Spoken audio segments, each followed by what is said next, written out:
जय हिंद दोस्तों, आज की वीडियो में हम लोग धन का बहिर्गमन के सिद्धांतों के बारे में अध्ययन करेंगे। लोग अध्ययन तो कर चुके हैं लोग, लेकिन इसके बारे में कुछ महत्वपूर्ण तथ्य दिए गए हैं। उन तथ्यों को देखते हैं।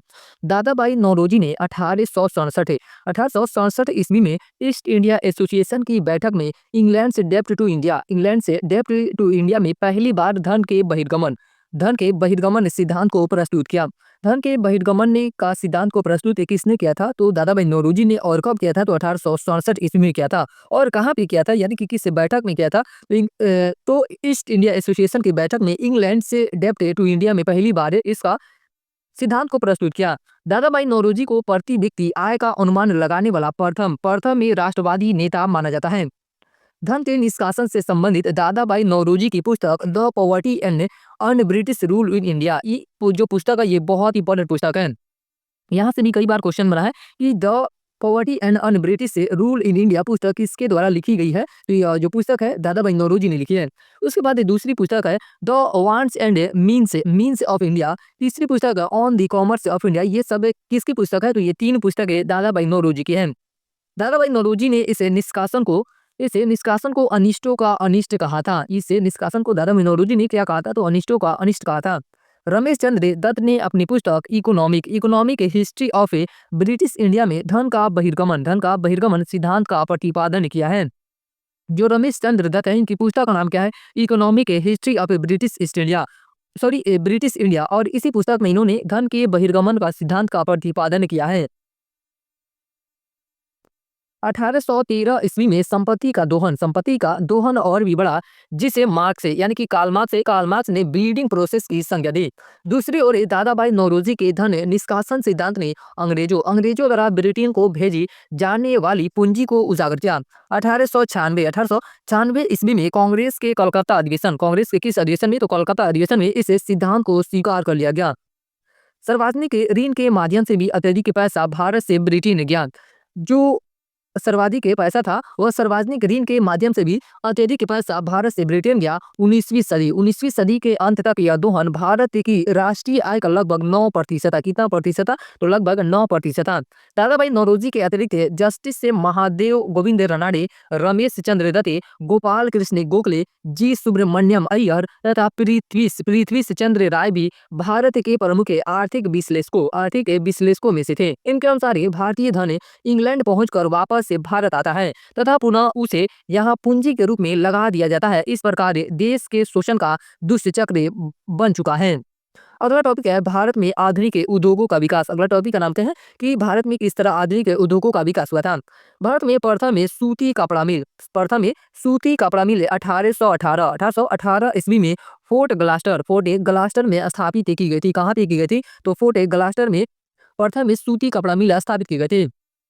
1853 कुछ अन्य स्रोतों में 1854 भी मिलता है। तो 1853 में पहली सफल कपड़ा मिल कावस जी डाबर द्वारा बंबई में स्थापित की गई। और पहली जूट मिल 1855 में रिसरा बंगाल में स्थापित की गई। अगर बात की जाए कि पहली सफल कपड़ा मिल कहाँ पे स्थापित की गई थी, तो बंबई में स्थापित की गई थी। और किसके द्वारा इसे स्थापित किया गया था? तो इसे कावस जी डाबर के द्वारा स्थापित किया गया था। किसके द्वारा? कावस जी डाबर के द्वारा। और वही बात की जाए कि पहली जूट मिल कब स्थापित की गई थी, तो 1855 ईस्वी में स्थापित की गई थी। और कहाँ पे? तो रिसरा बंगाल में है और यहीं पे स्थापित की गई थी। 1879 ईस्वी तक 56 सूती कपड़ा मिलें स्थापित हो चुकी थे, जिनमें लगभग 43,000 लोग कार्यरत थे, यानी कि 43,000 लोग कार्य करते थे। सूती वस्त्र उद्योग में भारतीयों का बहुत बड़ा हिस्सा था, लेकिन इस समय तक अधिकांश आधुनिक उद्योगों का स्वामित्व एवं प्रबंधन विदेशियों के हाथों में था। 1870 के पश्चात उद्योगों में थोड़ा सुधार हुआ। लोहा एवं इस्पात उद्योग में भारतीयों द्वारा भी पूंजी लगाई गई। 1907 ईस्वी में Tata iron and steel company का निर्माण भारतीय पूंजी द्वारा हुआ। ये भी लाइन बहुत इंपॉर्टेंट है कि Tata iron and steel company का निर्माण कब हुआ था? इस कंपनी का निर्माण 1907 में हुआ था। कब हुआ था? 1907 में हुआ था। नेक्स्ट है कि स्वतंत्रता पूर्व, यानी कि स्वतंत्रता से पहले स्थापित लौह इस्पात के कारखाने कहाँ पे लौह इस्पात के कारखाने स्थापित किए गए थे? तो जो कुल्टी लौह इस्पात है वह पश्चिम बंगाल में है। कहाँ पे? कुल्टी लौह इस्पात कारखाना पश्चिम बंगाल में खोला गया था और कब खोला गया था तो इसकी स्थापना 1870 में की गई थी। बंगाल आयरन वर्क्स कंपनी के नाम से इसकी स्थापना की गई थी। साकची साकची लौह इस्पात कारखाना यह झारखंड में स्थित है और इसकी स्थापना 1907 में की गई थी। इसकी स्थापना कब की गई थी? 1907 में। भारत में लौह इस्पात के इसी कारखाने से जमशेद जी टाटा ने उद्योग जगत में कदम रखा। नेक्स्ट है हीरापुर लौह इस्पात है। हीरापुर लौह इस्पात कारखाना यह पश्चिम बंगाल में थी और इसकी स्थापना 1908 में की गई थी। हीरापुर लौह इस्पात कारखाने की स्थापना कब की गई थी? तो 1908 में। इसे पहले भारतीय लौह इस्पात कंपनी के नाम से जाना जाता था, यानी कि जो हीरापुर लौह इस्पात कंपनी थी इसे पहले किस नाम से जाना जाता था? तो भारतीय लौह इस्पात कंपनी के नाम से जाना जाता था। नेक्स्ट है भद्रावती लौह इस्पात कंपनी यह कर्नाटक में है और इसकी स्थापना 1923 ईस्वी में की गई थी। इसकी स्थापना कब की गई थी? तो 1923 में। Mysore iron and steel company के नाम से इसकी स्थापना हुई थी और इस कंपनी को बाद में इसका नाम है, यानी कि बाद में इसका नाम है Visvesvaraya iron and steel company पड़ा।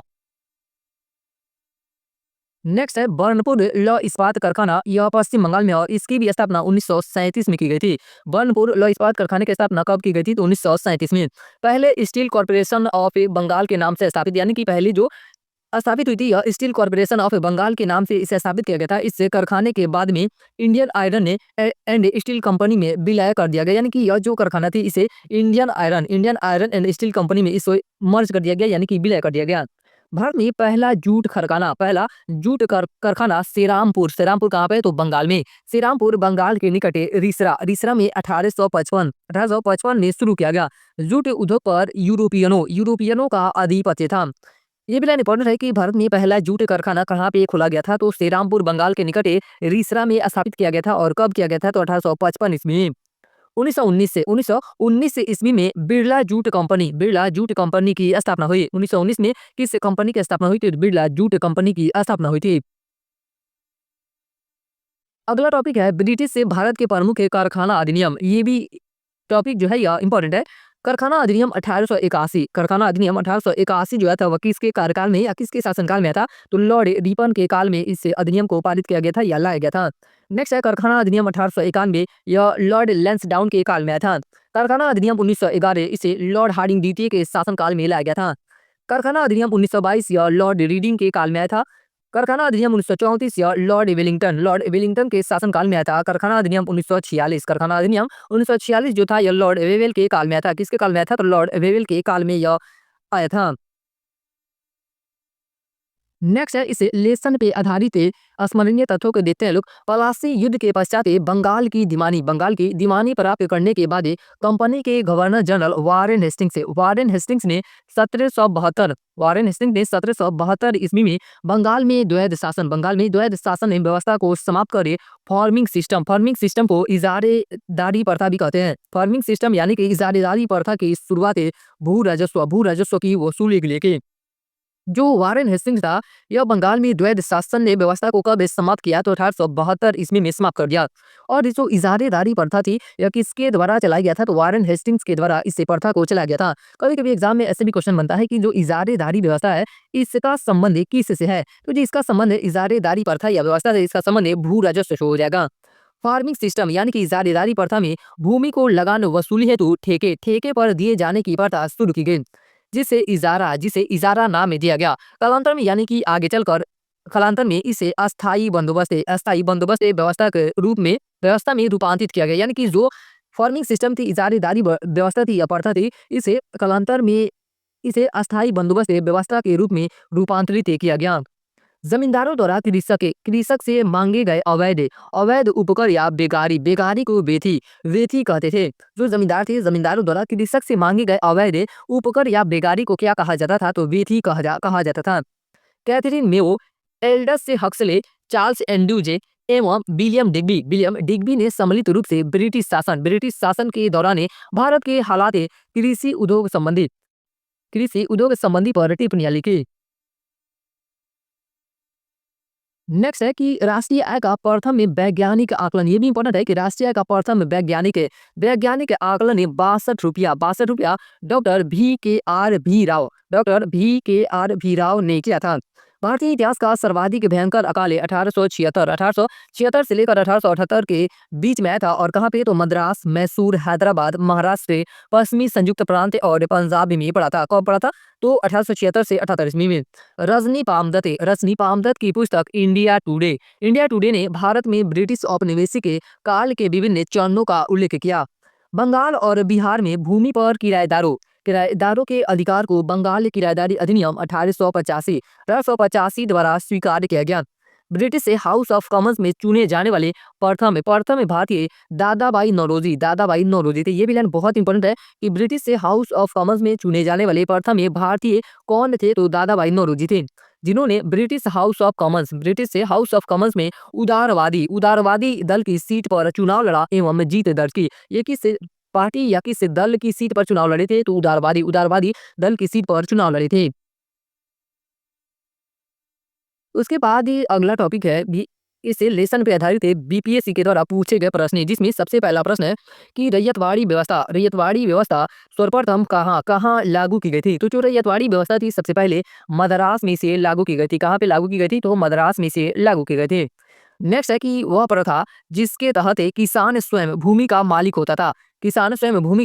होता था और सरकार को भू राजस्व के भुगतान के लिए जिम्मेदार माना जाता है। तो जो रैयतवाड़ी प्रथा थी, इसमें किसान ने स्वयं का भूमि का मालिक होता था और सरकार को भू राजस्व के भुगतान के लिए जिम्मेदार माना जाता था। नेक्स्ट क्वेश्चन है कि पुस्तक poverty and un British rule in India किसने लिखा है? तो जो यह पुस्तक है poverty and un British rule in India, इस पुस्तक के लेखक दादाबाई नौरोजी, यानी कि दादाबाई नौरोजी के द्वारा इस पुस्तक का लेखन या इस पुस्तक को लिखा गया है। अगला क्वेश्चन है कि बंगाल और बिहार में भूमि पर किराएदारों के अधिकार को बंगाली किराएदारी अधिनियम द्वारा कब स्वीकार किया गया? तो इसे 1885 में स्वीकार किया गया था। कब स्वीकार किया गया था? 1885 में से स्वीकार किया गया था। नेक्स्ट क्वेश्चन है कि ब्रिटिश से हाउस ऑफ कॉमन्स में चुने जाने वाले दादाबाई नौरोजी प्रथम भारतीय थे जिन्होंने इस दल यानी कि किस दल के टिकट पर चुनाव लड़ा था? तो उन्होंने उदारवादी दल के टिकट पे चुनाव लड़ा था। नेक्स्ट क्वेश्चन है कि Catherine Mayo, Aldous Huxley, Charles Andrews और विलियम डिग्बी के बीच आम रिश्ता क्या था? तो इन चारों ने, यानी कि Catherine Mayo, Aldous Huxley, Charles Andrews और विलियम डिग्बी ने, उन्होंने ब्रिटिश शासन के दौरान भारत के हालात पर टिप्पणियां लिखी। तो इसका सही आंसर क्या हो जाएगा? ए नंबर इसका सही उत्तर है। उसके बाद ये अगला लेसन है 25वां लेसन। अगला लेसन का नाम क्या है? 25वां लेसन, यानी कि ब्रिटिश से भारत में औपनिवेशिक नीतियां। ब्रिटिश से भारत में औपनिवेशिक नीति कौन सी थी, उन नीतियों के बारे में अध्ययन करते हैं, जिसमें सबसे पहला टॉपिक है ब्रिटिश से भारत में शिक्षा का विकास, यानी कि ब्रिटिश भारत में शिक्षा का विकास या प्रसार कैसे हुआ था? तो 1781 ईस्वी में वारेन हेस्टिंग्स द्वारा कलकत्ता मदरसा स्थापित किया गया। कलकत्ता मदरसा कब स्थापित किया गया था? तो 1781 ईस्वी में, और किसके द्वारा? तो वारेन हेस्टिंग्स के द्वारा। 1791 ईस्वी में बनारस के ब्रिटिश रेजिडेंट जोनाथन डंकन के प्रयासों से बनारस में संस्कृत कॉलेज की स्थापना की गई। 1800 ईस्वी में लॉर्ड वेलेस्ली द्वारा असैनिक अधिकारियों की शिक्षा के लिए फोर्ट विलियम कॉलेज की स्थापना की गई। 1802 ईस्वी में डायरेक्टरों के आदेश पर यह कॉलेज बंद कर दिया गया। 1784 ईस्वी में हेस्टिंग्स के सहयोगी सर विलियम जोन्स ने एशियाटिक सोसाइटी ऑफ बंगाल की स्थापना की। एशियाटिक सोसाइटी ऑफ बंगाल की स्थापना किसके द्वारा की गई थी? तो सर विलियम जोन्स के द्वारा की गई थी। चार्ल्स विल्किंसन ने पहली बार मूल भगवत गीता का संस्कृत से अंग्रेजी में अनुवाद किया। ये भी लाइन बहुत इंपॉर्टेंट है कि जो भगवत गीता है इसका संस्कृत से अंग्रेजी में अनुवाद किसके द्वारा पहली बार किया गया था? तो चार्ल्स विल्किंसन के द्वारा किया गया था। 1787 ईस्वी में विल्किंसन द्वारा हितोपदेश का भी अनुवाद किया गया। 1789 में विलियम जोन्स ने कालिदास रचित अभिज्ञान शकुंतलम तथा जयदेव रचित गीत गोविंद का भी अंग्रेजी अनुवाद किया गया। यानी कि अगर बात किया जाए कि अभिज्ञान शकुंतलम जो पुस्तक है कालिदास की, इसका अंग्रेजी में अनुवाद किसके द्वारा किया गया था? तो विलियम जोन्स के द्वारा किया गया था। और वहीं जो गीत गोविंद रचना है जयदेव की रचना है, इसका अंग्रेजी में अनुवाद किसने किया था? तो विलियम जोन्स के द्वारा इस पुस्तक का भी अंग्रेजी में अनुवाद किया गया था। मनुस्मृति वह प्रथम ग्रंथ है जिसका अनुवाद सबसे पहले संस्कृत से अंग्रेजी भाषा में एक कोड ऑफ जेंटू लॉज यानी कि एक कोड ऑफ जेंटू लॉज के नाम से प्रकाशित हुआ। राजा राम मोहन राय, डेविड हेयर और सर हाइड ईस्ट ने मिलकर 1817 ईस्वी में कलकत्ता में हिंदू कॉलेज की स्थापना की। हिंदू कॉलेज की स्थापना कब की गई थी कलकत्ता में? तो 1817 ईस्वी में, जो कालांतर में प्रेसिडेंसी कॉलेज बना। 1813 के चार्टर एक्ट द्वारा शिक्षा पर 1 लाख रुपए खर्च करने का निर्देश दिया गया। ये भी लाइन बहुत इंपॉर्टेंट और यहाँ से भी क्वेश्चन कई बार बना है कि किस चार्टर एक्ट में भारत की शिक्षा व्यवस्था पे 1 लाख खर्च करने का प्रावधान किया गया या निर्देश दिया गया था? तो 1813 के चार्टर एक्ट द्वारा। 1813 ईस्वी में लोक शिक्षा की सामान्य समिति गठित की गई, जिसमें 10 से सदस्य शामिल थे। इसमें कितने सदस्य शामिल थे? तो 10 से सदस्य शामिल थे। शिक्षा के माध्यम से विषय में 2 मत थे। कितने मत थे? 2 मत थे। एक ये प्राच्य शिक्षा का समर्थक था और ये दूसरा आंग्ल शिक्षा का समर्थक है। प्राच्य विद्या के समर्थकों का नेतृत्व लोक शिक्षा समिति के सचिव एच टी प्रिंसेप ने किया। इनका समर्थन समिति के मंत्री एच विल्सन ने किया। आंग्ल प्राच्य विवाद को बढ़ता देखे तत्कालीन गवर्नर जनरल विलियम बेंटिंग ने लॉर्ड मैकाले को लोक शिक्षा समिति का अध्यक्ष नियुक्त किया। लॉर्ड मैकाले भारत में अंग्रेजी शिक्षा का जन्मदाता था। यहाँ से भी कई बार क्वेश्चन बना है कि भारत में अंग्रेजी शिक्षा का जन्मदाता किसे माना जाता है? तो लॉर्ड मैकाले को माना जाता है। किसे माना जाता है? लॉर्ड मैकाले को। उसने भारत के क्लासिकल साहित्य की आलोचना करते हुए कहा, किसी भी यूरोपीय पुस्तकालय की एक अलमारी में रखी पुस्तकें संपूर्ण अरबी और संस्कृत साहित्य के बराबर होंगी। मैकाले की शिक्षा नीति का उद्देश्य था कि भारतीयों को अंग्रेजी भाषा में शिक्षा दी जाए। अंग्रेजी भाषा में शिक्षा दी जानी चाहिए, किंतु इसके लिए ब्रिटिश सरकार अधिक खर्च करने को तैयार नहीं थी। इसलिए ब्रिटिश सरकार द्वारा अधोमुखी निस्यंदन सिद्धांत यानी कि डाउनवर्ड फिल्ट्रेशन थ्योरी अपनाया गया। यह जो डाउनवर्ड फिल्ट्रेशन थ्योरी है या अधोमुखी निस्यंदन सिद्धांत है, कभी कभी एग्जाम में ऐसे भी क्वेश्चन बनता है कि इसका संबंध किससे है? तो इसका संबंध है शिक्षा व्यवस्था से। इस सिद्धांत को सर्वप्रथम सरकारी नीति के रूप में ऑकलैंड ने लागू किया। 1844 ईस्वी में कलकत्ता हिंदू कॉलेज में इंजीनियरिंग की कक्षा आरंभ की गई। जेम्स टॉमसन ने देसी भाषा द्वारा ग्राम शिक्षा की एक विस्तृत योजना बनाई। इन्होंने 1847 ईस्वी में रुड़की इंजीनियरिंग कॉलेज की स्थापना की, जो भारत का प्रथम इंजीनियरिंग कॉलेज था। भारत का प्रथम इंजीनियरिंग कॉलेज कौन था? तो रुड़की इंजीनियरिंग कॉलेज था और इसकी स्थापना 1847 में की गई थी। और किसके द्वारा की गई थी? तो जेम्स टॉमसन के द्वारा की गई थी। नेक्स्ट टॉपिक है 1854 ईस्वी में शिक्षा पर चार्ल्स वुड का घोषणा पत्र है। इस घोषणा पत्र को भारतीय शिक्षा का मैग्ना कार्टा भी कहा जाता है। किसे घोषणा पत्र को भारतीय शिक्षा का मैग्ना कार्टा कहा जाता है? तो चार्ल्स वुड का घोषणा पत्र है। उसने सुझाव दिया कि गांव में देसी व भाषाई प्राथमिक पाठशालाएं स्थापित की जाएं। उनसे ऊपर जिला स्तर पर आंग्ल देसी भाषाई हाई स्कूल तथा लंदन विश्वविद्यालय की तर्ज पर तीनों प्रेसिडेंसी शहरों जैसे बम्बई, कलकत्ता और मद्रास से। तीनों प्रेसिडेंसी शहर कौन से थे? तो बम्बई था, कलकत्ता था और मद्रास था। विश्वविद्यालय स्थापित किए जाएं। इसी आधार पर 1855 ईस्वी में 5 प्रांतों, और वह 5 प्रांत कौन थे? तो बम्बई, बंगाल, मद्रास, पंजाब और उत्तर प्रदेश से सीमा प्रांत में लोक शिक्षा विभाग स्थापित किए गए। नेक्स्ट है हंटर शिक्षा आयोग कब लाया गया था? तो इसे 1882 ईस्वी में लाया गया था। सरकार ने 1882 ईस्वी में डब्ल्यू हंटर की अध्यक्षता में एक आयोग का गठन किया। इसमें प्राथमिक शिक्षा को महत्व देते हुए कहा गया कि यह शिक्षा स्थानीय भाषा और उपयोगी विषय में हो तथा इसका नियंत्रण जिला और नगर बोर्डों को सौंपा जाए। जो हंटर शिक्षा आयोग था, इसका किस शिक्षा पे महत्व ज्यादा दिया गया था? तो जो प्राथमिक शिक्षा है इस पे महत्व ज्यादा दिया गया था। हंटर शिक्षा आयोग के सुझावों के आने के पश्चात पंजाब विश्वविद्यालय की स्थापना 1882 एवं इलाहाबाद विश्वविद्यालय 1887 की स्थापना की गई। इलाहाबाद विश्वविद्यालय की स्थापना कब की गई थी? तो 1887 ईस्वी में, और वहीं पंजाबी विश्वविद्यालय की स्थापना 1882 ईस्वी में की गई थी। भारत में प्रथम विधि विश्वविद्यालय की स्थापना 1887 में बंगलौर में की गई थी। भारत में प्रथम विधि विश्वविद्यालय की स्थापना कब की गई थी? तो 1887 ईस्वी में की गई थी। और कहाँ पे की गई थी? तो बंगलौर में की गई थी।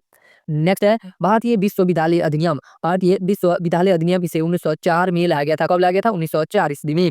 1902 में सर टॉमस रैले की अध्यक्षता में गठित आयोग की सिफारिशों के आधार पर 1904 ईस्वी में भारतीय विश्वविद्यालय अधिनियम में पारित किया गया। भारतीय विश्वविद्यालय अधिनियम में पारित कब किया गया था? तो 1904 ईस्वी में पारित किया गया था। विश्वविद्यालयों पर सरकारी नियंत्रण बढ़ाया गया। सरकार को विश्वविद्यालय की सीनेट द्वारा पारित प्रस्ताव में बीटो यानी कि विशेषाधिकार का अधिकार दिया गया। नेक्स्ट आयोग आता है सैडलर विश्वविद्यालय आयोग। यह कब पारित हुआ था या कब आया था? तो 1917 में। सैडलर विश्वविद्यालय का इस आयोग की स्थापना 1917 ईस्वी में की गई थी। 1917 ईस्वी में सरकार ने कलकत्ता विश्वविद्यालय की समस्याओं के अध्ययन के लिए डॉक्टर एम एस सैडलर के नेतृत्व में एक आयोग गठित किया। इस आयोग में दो भारतीय डॉक्टर सर आशुतोष मुखर्जी और डॉक्टर जियाउद्दीन अहमद भी थे। इस आयोग में कितने भारतीय शामिल थे? तो दो भारतीय शामिल थे। और कौन कौन से? तो डॉक्टर सर आशुतोष मुखर्जी और डॉक्टर जियाउद्दीन अहमद भी थे। इस आयोग ने प्राथमिक से लेकर विश्वविद्यालय स्तर तक की शिक्षा व्यवस्था का गहन अध्ययन किया तथा सुझाव दिया कि विश्वविद्यालय की शिक्षा को सुधारने के लिए माध्यमिक शिक्षा में सुधार की आवश्यकता है। सैडलर आयोग के सुझावों पर 1916 से 1921 से ईस्वी के मध्य नए 7 विश्वविद्यालय मैसूर विश्वविद्यालय, अलीगढ़, ढाका, पटना, बनारस, उस्मानिया एवं लखनऊ अस्तित्व में। यानी कि ये सातों क्या है? तो ये अब विश्वविद्यालय है। मैसूर विश्वविद्यालय, अलीगढ़ विश्वविद्यालय, ढाका विश्वविद्यालय, पटना विश्वविद्यालय, बनारस विश्वविद्यालय, उस्मानिया विश्वविद्यालय और लखनऊ विश्वविद्यालय अस्तित्व में आए। नेक्स्ट है हार्टोग समिति जो आई थी वह 1929 ईस्वी में। प्राथमिक शिक्षा के राष्ट्रीय महत्व पर बल दिया जाए और सुधार एवं एकीकरण की नीति अपनाई जाए। वर्नाक्यूलर स्थानीय भाषा या मातृभाषा। वर्नाक्यूलर का मतलब क्या होता है? स्थानीय भाषा या मातृभाषा। वर्नाक्यूलर मिडिल स्कूल के स्तर पर ग्रामीण प्रवृत्ति के विद्यार्थियों को रोक दिया जाना चाहिए ताकि भविष्य में उन्हें व्यावसायिक एवं औद्योगिक शिक्षा दी जा सके। इसकी सिफारिश के आधार पर 1935 ईस्वी में केंद्रीय शिक्षा सलाहकार बोर्ड का पुनर्गठन किया गया। नेक्स्ट है मौलिक शिक्षा की वर्धा योजना के बारे में देखते हैं। गांधी जी द्वारा हरिजन में शिक्षा पर लिखे अनेक लेख तथा अक्टूबर 1937 में वर्धा में आयोजित अखिल भारतीय शिक्षा सम्मेलन में उनके द्वारा शिक्षा पर प्रस्तुत योजना को मिलाकर बुनियादी शिक्षा की वर्धा योजना प्रस्तुत की गई। जाकिर हुसैन समिति ने इस योजना का ब्यौरा प्रस्तुत किया। किस समिति के द्वारा मौलिक अधिकार की जो वर्धा योजना है इसका ब्यौरा प्रस्तुत किया गया था? तो जाकिर हुसैन समिति ने इस योजना का ब्यौरा प्रस्तुत किया था। वर्धा योजना के अनुसार 7 से 14 वर्ष तक के राष्ट्रीय शिक्षा निःशुल्क एवं अनिवार्य होनी चाहिए। कक्षा 2 से 7 तक कितना तक? तो 2 से 7 तक की शिक्षा का माध्यम हिंदी होना चाहिए। कक्षा 8 के पश्चात अंग्रेजी भाषा में दी जानी चाहिए। अगर ये बात किया जाए कि वर्धा योजना के अनुसार कितने वर्ष के बच्चों को राष्ट्रीय शिक्षा निःशुल्क एवं अनिवार्य होनी चाहिए? तो 7 से 14 वर्ष के बच्चों तक तथा कक्षा 2 से 7 तक की शिक्षा का माध्यम हिंदी होना चाहिए और कक्षा 8 के पश्चात यानी कि 8 के बाद जितने सारे कक्षा होंगे अंग्रेजी भाषा में शिक्षा दी जानी चाहिए। उसके बाद है शिक्षा की सार्जेंट योजना। जो शिक्षा की सार्जेंट योजना है इसे 1944 ईस्वी में लाया गया था। 1944 में भारत सरकार के शिक्षा सलाहकार जॉन सार्जेंट ने शिक्षा की एक राष्ट्रीय योजना तैयार की जिसे सार्जेंट योजना के नाम से जाना जाता है। इसका नाम में सार्जेंट योजना क्यों पड़ा? क्योंकि ये भारत सरकार के शिक्षा सलाहकार कौन थे? तो जॉन सार्जेंट थे। और ये सार्जेंट योजना कब लाई गई थी? तो 1944 ईस्वी में। या तो ऐसे प्रश्न इससे बनता है कि शिक्षा की सार्जेंट योजना कब लाई गई थी? तो 1944 में। या ऐसे बनता है कि जो सार्जेंट योजना इसका संबंध किससे? तो इसका संबंध शिक्षा से हो जाएगा। इसमें कौन-कौन सी बात कही गई थी या क्या प्रावधान थे? तो 3 से 6 वर्ष के आयु समूह के बच्चों के लिए पूर्व प्राथमिक यानी कि प्री प्राइमरी या प्रारंभिक यानी कि एलिमेंट्री शिक्षा की व्यवस्था की गई थी। 6 से 11 वर्ष तक के बालिकाओं के लिए व्यापक निःशुल्क एवं अनिवार्य शिक्षा का प्रबंधन होना चाहिए। नेक्स्ट है कि 11 से 17 वर्ष तक की आयु के छात्र छात्राओं के लिए 6 वर्ष की शिक्षा व्यवस्था की जानी चाहिए। नेक्स्ट है अभी तक की हम लोग जितना सारा शिक्षा आयोग पढ़े हैं लोग विस्तार से उससे शिक्षा आयोग के यानी कि कौन कौन सी समिति आई थी और कब लाई गई थी और किसके काल में यानी कि किस गवर्नर जनरल और किस वायसराय के काल में यह योजना या समिति बनाई गई थी। इसमें सबसे पहला है Charles Wood dispatch. Charles Wood dispatch जो समिति थी, इसे 1854 ईस्वी में लाया गया था। कब लाया गया था? 1854 ईस्वी में, लॉर्ड डलहौजी के काल में। किसके काल में? तो लॉर्ड डलहौजी के काल में। नेक्स्ट है हंटर आयोग। हंटर आयोग का संबंध किससे है? तो इसका संबंध शिक्षा से हो जाएगा। और ये हंटर आयोग जो था यह 1882 में इस समिति का गठन किया गया था। हंटर आयोग का गठन कब किया गया था? तो 1882 में। और ये लॉर्ड रिपन के काल में। किसके काल में? लॉर्ड रिपन के काल में।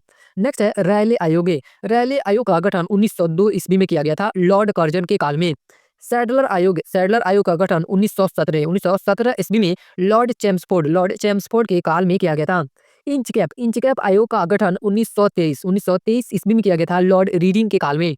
हॉटेक समिति, इसमें जो हॉटेक समिति थी, इसमें प्राथमिक शिक्षा का बढ़ावा दिया गया था, यानी कि यह किससे संबंधित थी? तो इसका संबंध है प्राथमिक शिक्षा से था। हार्टोग समिति का गठन 1929 ईस्वी में किया गया था, लॉर्ड इरविन के काल में। किसके काल में? तो लॉर्ड इरविन के काल में।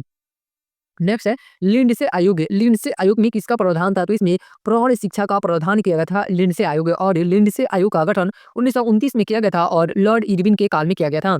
सार्जेंट योजना का गठन 1944 में होता, लॉर्ड वेवेल के काल में। किसके काल में? तो लॉर्ड वेवेल के काल में। नेक्स्ट टॉपिक है भारत में प्रेस का विकास, यानी कि भारत में प्रेस किस प्रकार से फैला था। भारत में प्रिंटिंग प्रेस की शुरुआत 16वीं सदी में पुर्तगाली मिशनरियों द्वारा की गई तथा 1557 ईस्वी में गोवा के पादरियों ने पहली पुस्तक छापी। कहाँ के पादरियों ने पहली पुस्तक छापी थी? तो गोवा के पादरियों ने। ईस्ट इंडिया कंपनी ने 1684 ईस्वी में बंबई में अपना पहला प्रिंटिंग प्रेस स्थापित की। ईस्ट इंडिया कंपनी के द्वारा कहाँ पे पहला प्रिंटिंग प्रेस स्थापित किया गया था? तो बंबई में स्थापित किया गया था। और कब स्थापित किया गया था? 1684 ईस्वी में। भारत का पहला समाचार पत्र बंगाल गजट या इसी का नाम में अन्य नाम है द कलकत्ता जनरल एडवर्टाइजर था। भारत का पहला समाचार पत्र कौन था? तो द बंगाल गजट था, जिसे जेम्स ऑगस्टस हिकी द्वारा 1780 में प्रकाशित किया गया। बंगाल गजट को कब प्रकाशित किया गया था? तो 1780 में। और किसके द्वारा? तो जेम्स ऑगस्टस हिकी के द्वारा। इससे समाचार पत्र के विरुद्ध लीटन का वर्नाक्यूलर प्रेस एक्ट 1878 लागू हुआ था, यानी कि जो यह बंगाल गजट था, इससे समाचार पत्र के विरुद्ध लीटन का जो वर्नाक्यूलर प्रेस एक्ट 1878 ईस्वी में था, इसी के खिलाफ यानी कि लागू हुआ था। उसके बाद ये अगला टॉपिक है, एक तरफ समाचार पत्र दिए गए हैं और वह समाचार पत्र किस भाषा में उसका प्रकाशन होता था और किस वर्ष से उसे स्थापित या प्रकाशित किया जाता था और कहाँ से, यानी कि प्रकाशन स्थल था, यानी कि उस समाचार पत्र को कहाँ से प्रकाशित किया जाता था और उसके संस्थापक या संपादक कौन थे। तो सबसे पहला है टाइम्स ऑफ इंडिया समाचार पत्र। यह अंग्रेजी भाषा में छपता था और 1861 ईस्वी इस समाचार पत्र को कब से छापा जाता है? तो 1861 ईस्वी में। और कहाँ से? तो प्रकाशन स्थल इसका बम्बई था। इसके संपादक कौन थे? तो रॉबर्ट नाइट थे। इसके संपादक कौन थे? रॉबर्ट नाइट थे। अधिकाधिक क्वेश्चन ऐसे पूछे जाते हैं समाचार पत्र से कि टाइम्स ऑफ इंडिया के संपादक कौन थे? तो इसका संपादक हो जाएगा रॉबर्ट नाइट, इसके संपादक थे। यह किस भाषा से था? कभी कभी जब भी क्वेश्चन टफ बनते हैं तो भाषा से क्वेश्चन बनता है, लेकिन जो प्रकाशन स्थल है और वर्ष है, इससे उतना ज्यादातर क्वेश्चन नहीं आते हैं। नेक्स्ट है स्टेट्समैन ने समाचार पत्र, यह अंग्रेजी भाषा का समाचार पत्र था और 1875 ईस्वी से इसे प्रकाशित किया जाता है। और कहाँ से छपता था? तो यह इसका प्रकाशन स्थल कोलकाता था और इसके भी संपादक रॉबर्ट नाइट थे। रॉबर्ट नाइट के समाचार पत्र कौन कौन से थे? तो टाइम्स ऑफ इंडिया और स्टेट्समैन, यह समाचार पत्र के संपादक कौन थे? तो रॉबर्ट नाइट थे। नेक्स्ट है पाइनियर, ये भी इंपॉर्टेंट है। पाइनियर जो था यह अंग्रेजी अखबार था, 1865 ईस्वी इसका प्रकाशन वर्ष हो जाएगा। और प्रकाशन स्थल की बात की जाए तो इलाहाबाद इसका प्रकाशन स्थल था। जॉर्ज एलन इसके संपादक थे। कौन इसका संपादक था? तो जॉर्ज एलन। कुछ मानक स्रोतों में जूलियन रॉबिन्सन भी मिलता है, यानी कि कुछ अन्य स्रोतों में इसके संपादक के रूप में जूलियन रॉबिन्सन का नाम भी मिलता है।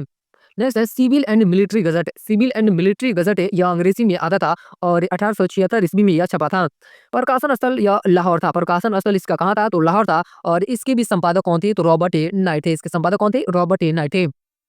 अमृत बाजार पत्रिका, ये बहुत इंपॉर्टेंट है और यहाँ से कई बार क्वेश्चन बना है कि अमृत बाजार पत्रिका के संपादक कौन थे? तो शिशिर कुमार घोष थे। अधिकतर एग्जाम में शिशिर कुमार घोष ही ऑप्शन रहता है। अमृत बाजार पत्रिका यह बांग्ला भाषा में आता था और 1868 ईस्वी में इसका स्थापना या इसका प्रकाशन हुआ था। और यह प्रकाशन स्थल की बात की जाए तो यह कलकत्ता से छपता था, यानी कि प्रकाशित होता था। और इसके संपादक मोतीलाल घोष से या शिशिर कुमार घोष हो जाएंगे, यानी कि ऑप्शन में अगर मोतीलाल घोष है तो भी आप उसे टिक कर सकते हैं और शिशिर कुमार अगर घोष है तो भी आप उसे टिक कर सकते हैं। नेक्स्ट है सोम प्रकाश, ये भी इंपॉर्टेंट है कि जो सोम प्रकाश है यह बंगला भाषी समाचार पत्र था। 1859 से इसका प्रकाशन हुआ था और कोलकाता से इसको इसे प्रकाशित किया जाता था, यानी कि इसका प्रकाशन स्थल कोलकाता था। इसके संपादक कौन थे? तो इसके संपादक ईश्वर चंद्र विद्यासागर थे। सोम प्रकाश से समाचार पत्र के संपादक कौन थे? तो ईश्वर चंद्र विद्यासागर। नेक्स्ट है हिंदू समाचार पत्र, यह अंग्रेजी भाषी समाचार पत्र था और 1878 ईस्वी में यह आया था। मद्रास इसका प्रकाशन स्थल था। बीड राघवाचारी या जी सुब्रमण्यम अय्यर, इसके संपादक कौन थे? तो बीड राघवाचारी या जी सुब्रमण्यम अय्यर। केसरी और मराठा, ये भी इंपॉर्टेंट है। केसरी और मराठा, जो केसरी था ये मराठी भाषा में आता था और जो मराठा था यह अंग्रेजी भाषा में आता था। केसरी, यहाँ से भी क्वेश्चन कई बार बना है कि जो केसरी समाचार पत्र है वो किस भाषा में आता था? तो मराठी। और जो मराठा समाचार पत्र है वो अंग्रेजी भाषा में आता था। 1881 ईस्वी में इसे लाया गया था। प्रकाशन स्थल इसका बम्बई था और इसके संपादक कौन थे? तो तिलक थे। इसके संपादक कौन थे? तिलक थे। प्रारंभ में आगरकर के सहयोग से, यानी कि आगरकर के सहयोग से इसे निकाला जाता था। नेक्स्ट है नेटिव ओपिनियन यह अंग्रेजी भाषी अखबार था। 1864 ईस्वी में इसे लाया गया था। प्रकाशन स्थल इसका बम्बई था। BN मांडलिक इसके संपादक थे। नेटिव ओपिनियन समाचार पत्र के संपादक कौन थे? तो BN मांडलिक इसके संपादक थे। नेक्स्ट है बंगाली समाचार पत्र, यह अंग्रेजी भाषी अखबार था। इसे 1879 ईस्वी में निकाला गया था। प्रकाशन स्थल इसका कोलकाता था। सुरेंद्र नाथ बनर्जी इसके संपादक थे। इसके संपादक कौन थे? बंगाली समाचार पत्र का तो सुरेंद्र नाथ बनर्जी थे। नेक्स्ट है बम्बई दर्पण ने जो समाचार पत्र था यह मराठी भाषी समाचार पत्र था। 1832 में इसे लाया गया था और मुंबई इसका प्रकाशन स्थल हो जाएगा। बाल शास्त्री इसके संपादक थे। नेक्स्ट है कॉमनवेल्थ, ये भी इंपॉर्टेंट है। कॉमनवेल्थ यह अंग्रेजी भाषी अखबार था और इसे 1914 में स्थापित या गठित किया गया था, यानी कि इसे लाया गया था। आप समझ सकते हैं कॉमनवेल्थ समाचार पत्र को कब लाया गया था? तो 1914 में। इसका प्रकाशन स्थल कहाँ था? तो ग्लासगो में था और इसके संपादक कौन थे? तो एनी बेसेंट इसके संपादक थे। कॉमनवेल्थ समाचार पत्रों के संपादक कौन थी? तो एनी बेसेंट थे।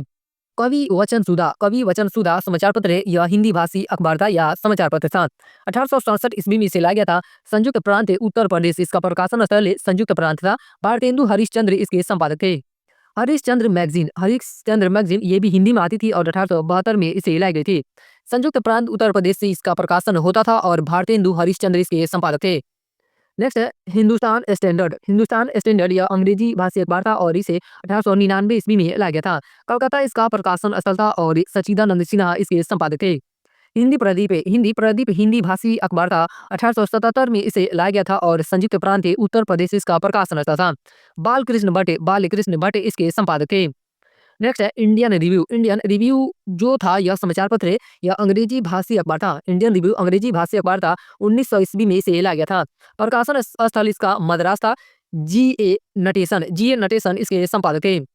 यंग इंडिया और ये नवजीवन और हरिजन, ये इंपॉर्टेंट है क्योंकि यह महात्मा गांधी के द्वारा इसे संपादित किया जाता था। यंग इंडिया किसकी समाचार पत्र है? तो महात्मा गांधी की। नवजीवन भी महात्मा गांधी की और हरिजन भी महात्मा गांधी के। यंग इंडिया यह अंग्रेजी भाषी अखबार था और 1919 में इसे लाया गया था। अहमदाबाद इसका प्रकाशन स्थल था।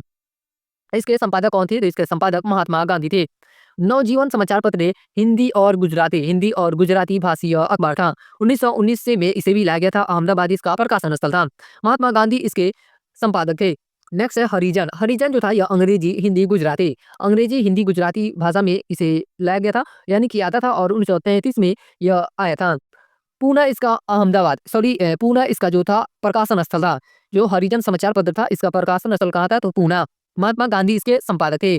नेक्स्ट है द इंडिपेंडेंट यह अंग्रेजी भाषी अखबार था। 1919 में इसे लाया गया था। इलाहाबाद इसका प्रकाशन स्थल था। मोतीलाल नेहरू के द्वारा इसे संपादित किया गया। नेक्स्ट है आज समाचार पत्र यह हिंदी भाषी अखबार था और 1920 में इसे लाया गया था। वाराणसी इसका प्रकाशन स्थल था। शिव प्रसाद गुप्त इसके संपादक थे। हिंदुस्तान टाइम्स, ये भी इंपॉर्टेंट है। हिंदुस्तान टाइम्स से शायद आज भी यह आता ही है। हिंदुस्तान टाइम्स से यह अंग्रेजी भाषी अखबार था। 1924 से में इसका गठन हुआ था। इसका गठन कब हुआ था? 1924 में। दिल्ली इसका प्रकाशन स्थल था और KM पर्णिकर इसके संपादक कौन थे? KM पर्णिकर थे। नेशनल हेराल्ड, ये भी बहुत इंपॉर्टेंट है। नेशनल हेराल्ड समाचार पत्र अंग्रेजी भाषी अखबार था और इसका गठन 1938 में हुआ था। दिल्ली इसका प्रकाशन स्थल था। जवाहरलाल नेहरू इसके संपादक थे। जो नेशनल हेराल्ड समाचार पत्र था उसका संपादक कौन थे? तो जवाहरलाल नेहरू थे। उदंते मार्तंड, ये भी इंपॉर्टेंट है। उदंते मार्तंड जो समाचार पत्र था यह हिंदी, यानी कि यह हिंदी भाषा में प्रथम अखबार था। पहली बार हिंदी में उदंत मर्तन को छापा गया था। 1826 से 1826 में इसे लाया गया था और कहाँ पे, तो कानपुर इसका प्रकाशन स्थल था। जुगल किशोर इसके संपादक थे। उदंती मार्तंड समाचार पत्र के संपादक कौन थे, तो जुगल किशोर थे। नेक्स्ट है द ट्रिब्यून समाचार पत्र या अंग्रेजी भाषी समाचार पत्र था। 1881 ईस्वी में इसे गठित किया गया था। प्रकाशन स्थल इसका लाहौर था। आर माधवन नायर इसके संपादक थे। इसके संपादक कौन थे, तो आर माधवन नायर। अल हिलाल, यह शायद बीपीएससी में पर क्वेश्चन पूछा भी गया है कि अल हिलाल समाचार पत्र के संपादक कौन थे, तो इसके संपादक ये मौलाना अबुल कलाम आजाद थे। अल हिलाल यह उर्दू भाषी अखबार था। इसका गठन 1912 ईस्वी में किया गया था और इसका प्रकाशन स्थल कलकत्ता था। मौलाना अबुल कलाम आजाद इसके संपादक थे। बंगाल गजट, ये भी इंपॉर्टेंट है। बंगाल गजट यह अंग्रेजी यानी कि पहला ऐसा भारतीय समाचार पत्र था जो अंग्रेजी में आया था और इसका गठन 1816 ईस्वी में किया गया था। गंगाधर भट्टाचार्य इसके संपादक थे। अल बिलाग यह उर्दू भाषी अखबार था और 1913 में इसे गठित किया गया था। कलकत्ता इसका प्रकाशन स्थल था और इसके संपादक ये मौलाना अबुल कलाम आजाद थे। नेक्स्ट है कॉमरेड, ये भी इंपॉर्टेंट है। कॉमरेड यह अंग्रेजी भाषी अखबार था। 1911 में इसे गठित किया गया था। प्रकाशन स्थल इसका कलकत्ता था और मोहम्मद अली इसके संपादक थे। जो कॉमरेड है इसके संपादक कौन थे, तो मोहम्मद अली थे। नेक्स्ट है हमदर्द ये उर्दू भाषी अखबार था। 1913 में इसका गठन हुआ था। मोहम्मद अली इसके संपादक थे। प्रताप, ये भी इंपॉर्टेंट है। प्रताप जो समाचार पत्र था यह हिंदी भाषी अखबार था और 1910 ईस्वी में इसका गठन हुआ था। कानपुर इसका संपादक प्रकाशन स्थल था। गणेश से शंकर विद्यार्थी इसके संपादक थे। डायरेक्ट यहाँ से क्वेश्चन बनता है कि जो प्रताप समाचार पत्र है इसके संपादक कौन थे, तो गणेश शंकर विद्यार्थी थे। गदर समाचार पत्र उर्दू और पंजाबी भाषा में इसी का प्रकाशन किया जाता था। 1913 ईस्वी में इसका गठन किया गया था। प्रकाशन स्थल सैन फ्रांसिस्को था। लाला हरदयाल और करतार सिंह इसके संपादक थे। लीडर जो समाचार पत्र है यह अंग्रेजी भाषी अखबार था। कानपुर इसका प्रकाशन स्थल था और मदन मोहन मालवीय इसके संपादक थे। हिंदू पैट्रियाट यह अंग्रेजी भाषी अखबार था और 1855 ईस्वी में इसका गठन हुआ था। हरीश चंद्र मुखर्जी गिरीश चंद्र घोष इसके संपादक थे। अमृत बाजार पत्रिका नामक ये समाचार पत्र लीटन के वर्नाक्यूलर प्रेस एक्ट से बचने के लिए अंग्रेजी साप्ताहिक में परिवर्तित हो गया। यहाँ से भी कई बार क्वेश्चन बना है कि ऐसा कौन सा पत्रिका था जो वर्नाक्यूलर प्रेस एक्ट से बचने के लिए यह अंग्रेजी साप्ताहिक में परिवर्तित हो गया, यानी कि हिंदी से किस में परिवर्तित हो गया, तो अंग्रेजी में। तो यह कौन सा पत्रिका था, तो अमृत बाजार पत्रिका था। गदर जो यह समाचार पत्र था यह हिंदी, मराठी, गुजराती तथा पश्तो में भी प्रकाशित हुआ। केवल एक अंक यानी कि एक अंक प्रकाशित हुआ था किसमें, पश्तो में। क्रिस्टो दास पाल को भारतीय पत्रकारिता का राजकुमार कहा जाता है। भारतीय पत्रकारिता का राजकुमार किसे कहा जाता है, तो क्रिस्टोफर दास पाल को। किसे कहा जाता है, क्रिस्टोफर दास पाल को कहा जाता है। प्रेस के विरुद्ध लगाए गए प्रतिबंध। 1799 ईस्वी में लॉर्ड वेलेस्ली ने प्रेस नियंत्रण अधिनियम पारित कर समाचार पत्रों पर युद्धकालीन सेंसर लागू कर दिया। लॉर्ड हेस्टिंग्स ने 1818 ईस्वी में इस अधिनियम को समाप्त कर दिया। 1823 ईस्वी में गवर्नर जनरल जॉन एडम से बिना अनुज्ञप्ति लिए प्रेस की स्थापना या उसका उपयोग दंडनीय अपराध माना। मेटकॉफ को भारतीय समाचार पत्रों के मुक्तिदाता की संज्ञा दी गई है। भारतीय समाचार पत्रों के मुक्तिदाता की संज्ञा किसे दी गई है, तो चार्ल्स मेटकॉफ को दी गई है, क्योंकि उसने भारतीय प्रेस के प्रति उदारवादी दृष्टिकोण अपनाया तथा 1823 के इन कठोर नियमों को रद्द कर दिया। 1867 के पंजीकरण अधिनियम का उद्देश्य समाचार पत्रों अथवा मुद्रणालयों पर रोक लगाना नहीं था, अपितु केवल नियमित करना था। समाचार पत्रों पर नियंत्रण स्थापित करने के उद्देश्य से वर्नाकुलर प्रेस एक्ट 1878 पारित किया गया, जिसे मुंह बंद करने वाला अधिनियम कहा गया। जो वर्नाक्यूलर प्रेस एक्ट था इसे कब पारित किया गया था, तो 1878 ईस्वी में। और इस वर्नाक्यूलर प्रेस एक्ट को क्या कहा जाता था, तो मुंह बंद करने वाला अधिनियम कहा गया। सोम प्रकाश से, भारत मिहिर, ढाका प्रकाश से, सहचर तथा अनेक अन्य समाचार पत्रों के विरुद्ध मामले दर्ज किए गए। कर्जन द्वारा 1908 में न्यूज़पेपर एक्ट पारित किया गया। न्यूज़पेपर एक्ट किसके काल में पारित हुआ था, तो लॉर्ड कर्जन के काल में। और कब पारित किया गया था, तो 1908 में, जिसके तहत स्थानीय सरकारें समाचार पत्रों और पुस्तकों के पंजीकरण अधिनियम के अधीन किसी मुद्रक अथवा प्रकाशक की दी गई घोषणा को रद्द कर सकते थे। इंडियन प्रेस एक्ट 1910 द्वारा किसी मुद्रणालय के स्वामी अथवा समाचार पत्र के प्रकाशक से पंजीकरण जमानत मांगने का अधिकार दिया गया, जो कि न्यूनतम 500 रुपया तथा अधिकतम 2000 रुपया थे। न्यूनतम कितना रुपया था, तो 500 और अधिकतम कितना था, तो 2000 रुपये थे। 1921 ईस्वी में सर तेज बहादुर सप्रू की अध्यक्षता में एक समाचार पत्र समिति की सिफारिशों के आधार पर 1908 और 1910 ईस्वी के अधिनियम रद्द कर दिए गए। 1931 में इंडियन प्रेस इमरजेंसी अधिनियम द्वारा प्रांतीय सरकारों को सौन्य अवज्ञा आंदोलन के प्रसार को रोकने के लिए अत्यधिक शक्ति दी गई। 1947 ईस्वी में भारत सरकार ने एक समाचार पत्र जांच समिति का गठन किया और उसे आदेश दिया कि वह संविधान सभा में स्पष्ट किए गए मौलिक अधिकारों के प्रकाश में समाचार पत्र के कानूनों की समीक्षा करे। न्यायाधीश JS राजाध्यक्ष कौन न्यायाधीश थे? तो GS राजाध्यक्ष की अध्यक्षता में एक समाचार पत्र आयोग गठित किया गया। इस आयोग ने अपनी रिपोर्ट अगस्त 1954 में प्रस्तुत की। उसके बाद अगला टॉपिक है स्वाधीनता संग्राम काल की कुछ प्रमुख कृतियां, यानी कि एक तरफ पुस्तक के नाम दिए गए और उसके लेखक कौन थे। और इस पुस्तक से कई बार भी क्वेश्चन बना है कि अनहैप्पी इंडिया किससे, यानी कि इसके लेखक कौन है। अनहैप्पी इंडिया पुस्तक के लेखक कौन है? तो लाला लाजपत राय। इस तरह के क्वेश्चन बहुत बार बने हैं, तो इसे भी आप ये ध्यान से रखेंगे या रट लेंगे, क्योंकि ये तो इसमें कॉन्सेप्ट है नहीं, तो इसे रटना ही पड़ता है। बार बार पढ़ने से याद हो जाता है, रटने की कोई जरूरत नहीं पड़ती है, क्योंकि सब खेल प्रैक्टिस का है। तो सबसे पहले देखते हैं कि अनहैप्पी इंडिया के लेखक कौन हो जाएंगे? लाला लाजपत राय। बंदी जीवन जो पुस्तक है, इसके लेखक कौन है? सचिंद्र नाथ सन्याल इसके लेखक हैं। इंडिया डिवाइडेड या किसकी पुस्तक है? तो यह राजेंद्र प्रसाद की पुस्तक है। इंडियन इस्लाम या टाइटस की पुस्तक है। Pakistan and the partition of India या डॉक्टर भीमराव अम्बेडकर की पुस्तक है। कुछ जो फेमस आपके राजनेता है, जैसे डॉक्टर भीमराव अम्बेडकर हो गए, लाला लाजपत राय हो गए, राजा राम मोहन राय, इनकी जो फेमस पुस्तकें हैं वहां से क्वेश्चन बनता है। तो Pakistan and the partition of India या किसकी पुस्तक है? तो डॉक्टर भीमराव अम्बेडकर की। History of the freedom movement in India या ताराचंद की पुस्तक है। किनकी पुस्तक है? ताराचंद की। प्रिसेप्ट्स ऑफ जीसस राजा राम मोहन राय की यह पुस्तक है। The philosophy of the Bombay Bhagwati चरण बोहरा की यह पुस्तक है। सत्यार्थ प्रकाश से, ये इंपॉर्टेंट है, सत्यार्थ प्रकाश या दयानंद सरस्वती की पुस्तक है।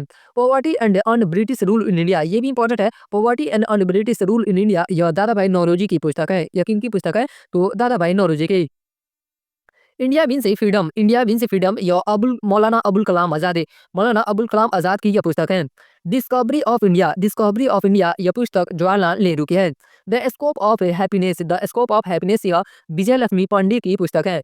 India and Indian mission Alexander डफ की यह पुस्तक है। पथेर दाबी या शरत चंद्र चट्टोपाध्याय की यह पुस्तक है। सॉन्ग ऑफ इंडिया के लेखक कौन है? सरोजिनी नायडू। इसके लेखक कौन है? सरोजिनी नायडू। नेशंस वॉइस इसके लेखक राधा कृष्णन है। एसेज ऑन गीता इस पुस्तक के लेखक कौन है? तो अरविंद घोष इसके लेखक हैं। नेक्स्ट है the bunch of old letters या जवाहरलाल नेहरू की पुस्तक है। इंडियन फिलोसफी या डॉक्टर राधाकृष्णन की पुस्तक है। इंडिया ए नेशन इसके लेखक कौन है? तो एनी बेसेंट इसके लेखक हो जाएंगे। इंडियन रेनेसा इसके लेखक CF एंड्रूज हैं। द रिडल्स ऑफ हिंदुइज्म या डॉक्टर भीमराव अम्बेडकर की पुस्तक है। कमेंट्रीज ऑन द कुरान या सैयद अहमद खां इसके लेखक हैं। माई अर्ली लाइफ है और हिंद स्वराज, ये भी इंपॉर्टेंट है। हिंद स्वराज और माई अर्ली लाइफ या इसके लेखक कौन है? तो महात्मा गांधी, यानी कि माई अर्ली लाइफ है और हिंद स्वराज यह किसकी पुस्तक है? तो महात्मा गांधी की यह पुस्तक है। नेक्स्ट है गीता रहस्य के लेखक कौन है? तो बाल गंगाधर तिलक। इसके लेखक कौन हो जाएंगे? बाल गंगाधर तिलक इसके लेखक हैं। इंडियन होम रूल के लेखक कौन है? तो महात्मा गांधी। कौन है? महात्मा गांधी। इंडिया टुडे के लेखक है रजनी पामदत्त है। नेशन इन मेकिंग के लेखक है सुरेंद्र नाथ बनर्जी है। भवानी मंदिर क्या है? तो यह एक पुस्तक है और इस पुस्तक के लेखक कौन है? वरिंद्र कुमार घोष इस पुस्तक के लेखक हैं। History of the freedom movement in Bihar इस पुस्तक के लेखक के दत्ता है। कौन है? के दत्ता इस पुस्तक के लेखक हैं। और इंडियन मुसलमान डब्ल्यू हंटर की यह पुस्तक है। माई एक्सपेरिमेंट विथ ट्रूथ, ये भी बहुत इंपॉर्टेंट है। माई एक्सपेरिमेंट विथ ट्रूथ या महात्मा गांधी की पुस्तक है। इंडियन स्ट्रगल या सुभाष चंद्र बोस की पुस्तक है। आनंद मठ, ये तो बहुत इंपॉर्टेंट पुस्तक है। आनंद मठ या किसकी पुस्तक है? तो बंकिम चंद्र चटर्जी की यह पुस्तक है। तराना ए हिंद यह इसके लेखक कौन हो जाएंगे? तराना ए हिंद के, तो इसके लेखक मोहम्मद इकबाल हैं। India from a Curzon to Nehru and after या दुर्गा दास की पुस्तक है। किनकी पुस्तक है? दुर्गा दास की पुस्तक है। नेक्स्ट है इंडियाज पास्ट के लेखक कौन है? ऑर्थर ए मैकडोनल इसके लेखक हैं। भारतीय स्वतंत्रता संग्राम के लेखक बी.डी. सावरकर हैं। कौन है? बी.डी. सावरकर है। लाइफ डिवाइन पुस्तक के लेखक है अरविंद घोष है। अरविंद घोष की पुस्तक का नाम क्या है? Life divine. गीतांजलि और गोरा इसके लेखक रविंद्रनाथ टैगोर हैं। गैदरिंग स्टॉर्म इसके लेखक लेपियरे और कॉलिंग्स हैं। नील दर्पण यह पुस्तक किसके द्वारा लिखा गया है? तो दीनबंधु मित्रे ने इस पुस्तक को लिखा है। Hints for a safe culture यह लाला हरदयाल की पुस्तक है। इंडिया अनरेस्ट यह वैलेंटाइन सिरोल की पुस्तक है। यकीन की पुस्तक है वैलेंटाइन सिरोल की। Economic history of British India R C. Dutt की यह पुस्तक है। क्रिसेंट मून पोस्ट ऑफिस यह रविंद्रनाथ टैगोर की पुस्तक है। इंडियन डायरी जो है यह ई.एस.ए. मंटेग्यू की पुस्तक है। Glimpses of a world history या जवाहरलाल नेहरू इसके लेखक कौन है? Glimpses of a world history पुस्तक के लेखक जवाहरलाल नेहरू हैं। रिलीजन एंड सोशल रिफॉर्म में पुस्तक के लेखक एम.जी. रनाडे हो जाएंगे। कौन है? एम.जी. रनाडे इस पुस्तक के लेखक हैं। उसके बाद अगला टॉपिक है भारत में स्थानीय स्वशासन का विकास। ये भी बहुत इंपॉर्टेंट टॉपिक है कि भारत में किस प्रकार से स्थानीय स्वशासन का विकास हुआ था। बोर्ड ऑफ डायरेक्टर्स द्वारा 1687 ईस्वी में मद्रास में नगर निगम बनाने की अनुमति दी गई। यहाँ से कई बार भी क्वेश्चन बनाया कि भारत में सबसे पहले नगर निगम कहाँ बनाया गया था? तो मद्रास में। और कब बनाया गया था? तो 1687 ईस्वी में। 1726 ईस्वी में मद्रास से नगर निगम में महापौर के न्यायालय की स्थापना की गई। बम्बई और कलकत्ता में भी इस प्रकार के महापौर न्यायालय स्थापित किए गए। स्थानीय संस्थाओं को वैधानिक आधार 1793 के चार्टर एक्ट द्वारा मिला। स्थानीय स्वशासन की दिशा में पहला प्रयास बम्बई में हुआ। कहाँ पे हुआ पहला प्रयास? तो बम्बई में हुआ था, जहां 1869 के अधिनियम द्वारा प्रत्येक जिले में एक स्थानीय निधि समिति यानी कि लोकल फंड कमेटी बनाने की व्यवस्था की गई, जिसका अध्यक्ष जिला कलेक्टर होता था। जिसका अध्यक्ष कौन होता था? तो जिला कलेक्टर होता था। वैधानिक विकेंद्रीकरण की नीति भारतीय परिषद अधिनियम 1861 के तहत प्रारंभ की गई। ये भी लाइन इंपॉर्टेंट है कि वैधानिक विकेंद्रीकरण की नीति कब ये प्रारंभ की गई थी? तो भारतीय परिषद अधिनियम 1861 के तहत इस नीति को प्रारंभ की गई थी। लॉर्ड रिपन को भारत में स्थानीय स्वशासन का पिता कहा जाता है। भारत में स्थानीय स्वशासन का पिता किसे कहा जाता है? तो लॉर्ड रिपन को कहा जाता है। उसने 1882 यानी कि लॉर्ड रिपन ने 1882 ईस्वी में एक प्रस्ताव पारित किया, जिससे भारत में स्थानीय स्वायत्त शासन के प्रभावकारी युग का आरंभ हुआ। भारत शासन अधिनियम 1919 द्वारा प्रस्तावित द्वैध शासन में स्थानीय स्वशासन ने एक हस्तांतरित विषय का रूप ले लिया। स्वतंत्रता प्राप्ति के पश्चात संविधान के अनुच्छेद 40 में स्थानीय संस्थाओं के विकास के लिए राज्यों को निर्देश दिए गए। ये भी लाइन इंपॉर्टेंट है और यहाँ से भी कई बार क्वेश्चन बना है कि स्थानीय संस्थाओं या ग्राम पंचायतों की बात किस अनुच्छेद में की गई है? तो अनुच्छेद 40 में की गई है। वर्ष 1992 एवं 1993 ईस्वी में संविधान के 73वें एवं 74वें यानी कि जो 73वां संविधान संशोधन हुआ था वह 1992 में हुआ था, और ये 74वां संविधान संशोधन जो हुआ था वह 1993 में हुआ था। 73वें एवं 74वें संविधान संशोधन के द्वारा न केवल स्थानीय संस्थाओं के गठन को संवैधानिक स्वीकृति ही प्रदान की गई, वरन उन्हें अनिवार्य भी कर दिया गया। यानी कि 73वां और 74वां संविधान संशोधन के माध्यम से स्थानीय संस्थाओं के गठन को अनिवार्य कर दिया गया। ब्रिटिश से भारत में गठित रेलवे आयोग, ये भी इंपॉर्टेंट है और यहाँ से भी कई बार क्वेश्चन बना है कि एकवर्थ आयोग जो है वह किससे संबंधित है? इसका संबंध रेलवे से हो जाएगा।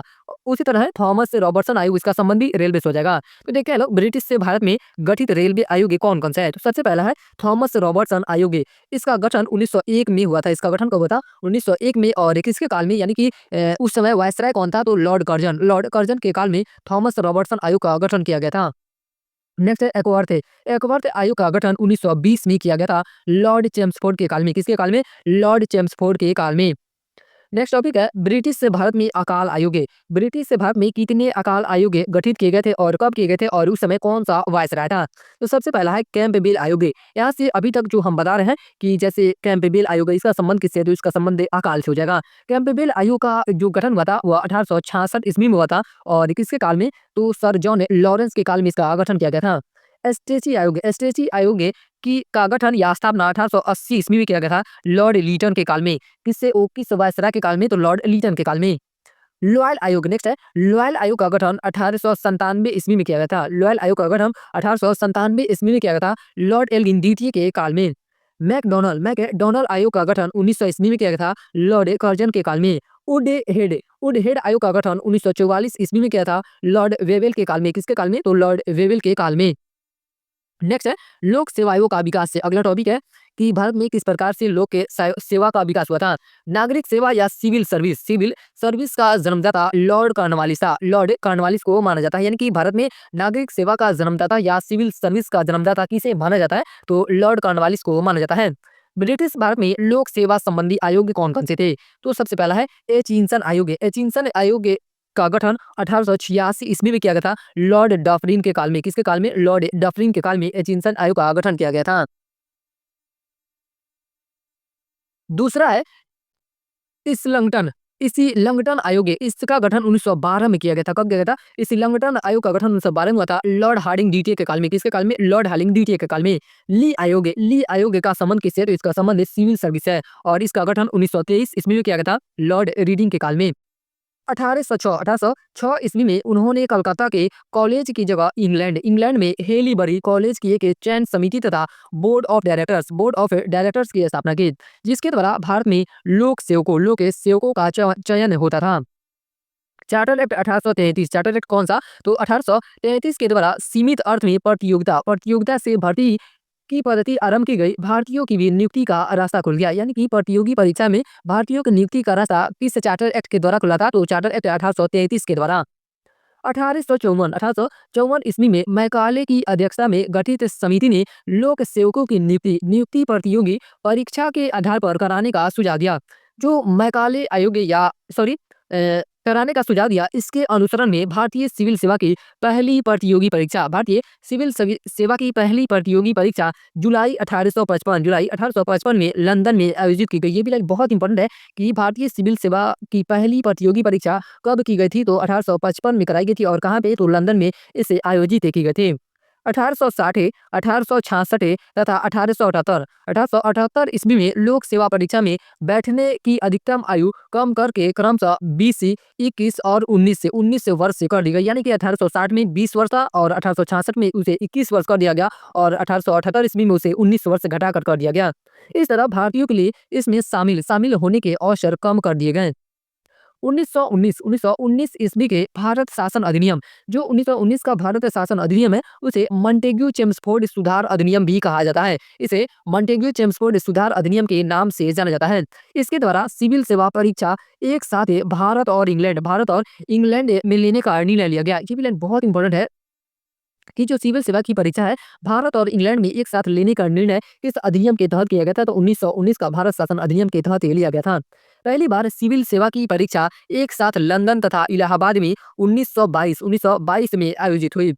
ली आयोग के सुझाव पर 1926 में भारत में केंद्रीय लोक सेवा आयोग का गठन पहली बार किया गया। किस आयोग के सुझाव पर केंद्रीय लोक सेवा आयोग का गठन किया गया था? तो ली आयोग के सुझाव पे और कब किया गया था? तो 1926 ईस्वी में, जिसमें एक अध्यक्ष तथा 4 अन्य सदस्य थे। इसमें कितने अध्यक्ष? तो एक अध्यक्ष तथा 4 अन्य सदस्य थे।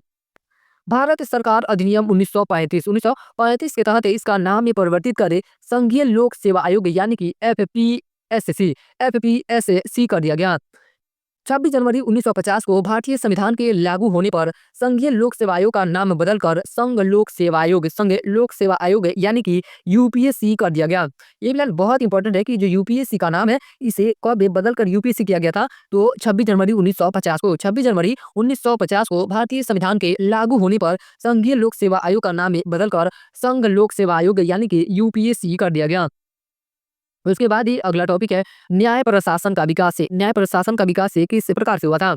वॉरेन हेस्टिंग्स के काल में ही 1773 के रेगुलेटिंग एक्ट द्वारा सुप्रीम कोर्ट कलकत्ता में स्थापित किया गया। कलकत्ता में सुप्रीम कोर्ट की स्थापना किस रेगुलेटिंग एक्ट के तहत हुई थी? तो 1773 का रेगुलेटिंग एक्ट के तहत, जिसके प्रथम मुख्य न्यायाधीश सर एलिजा इम्पे थे। कौन थे इसके प्रथम मुख्य न्यायाधीश? तो सर एलिजा इम्पे थे।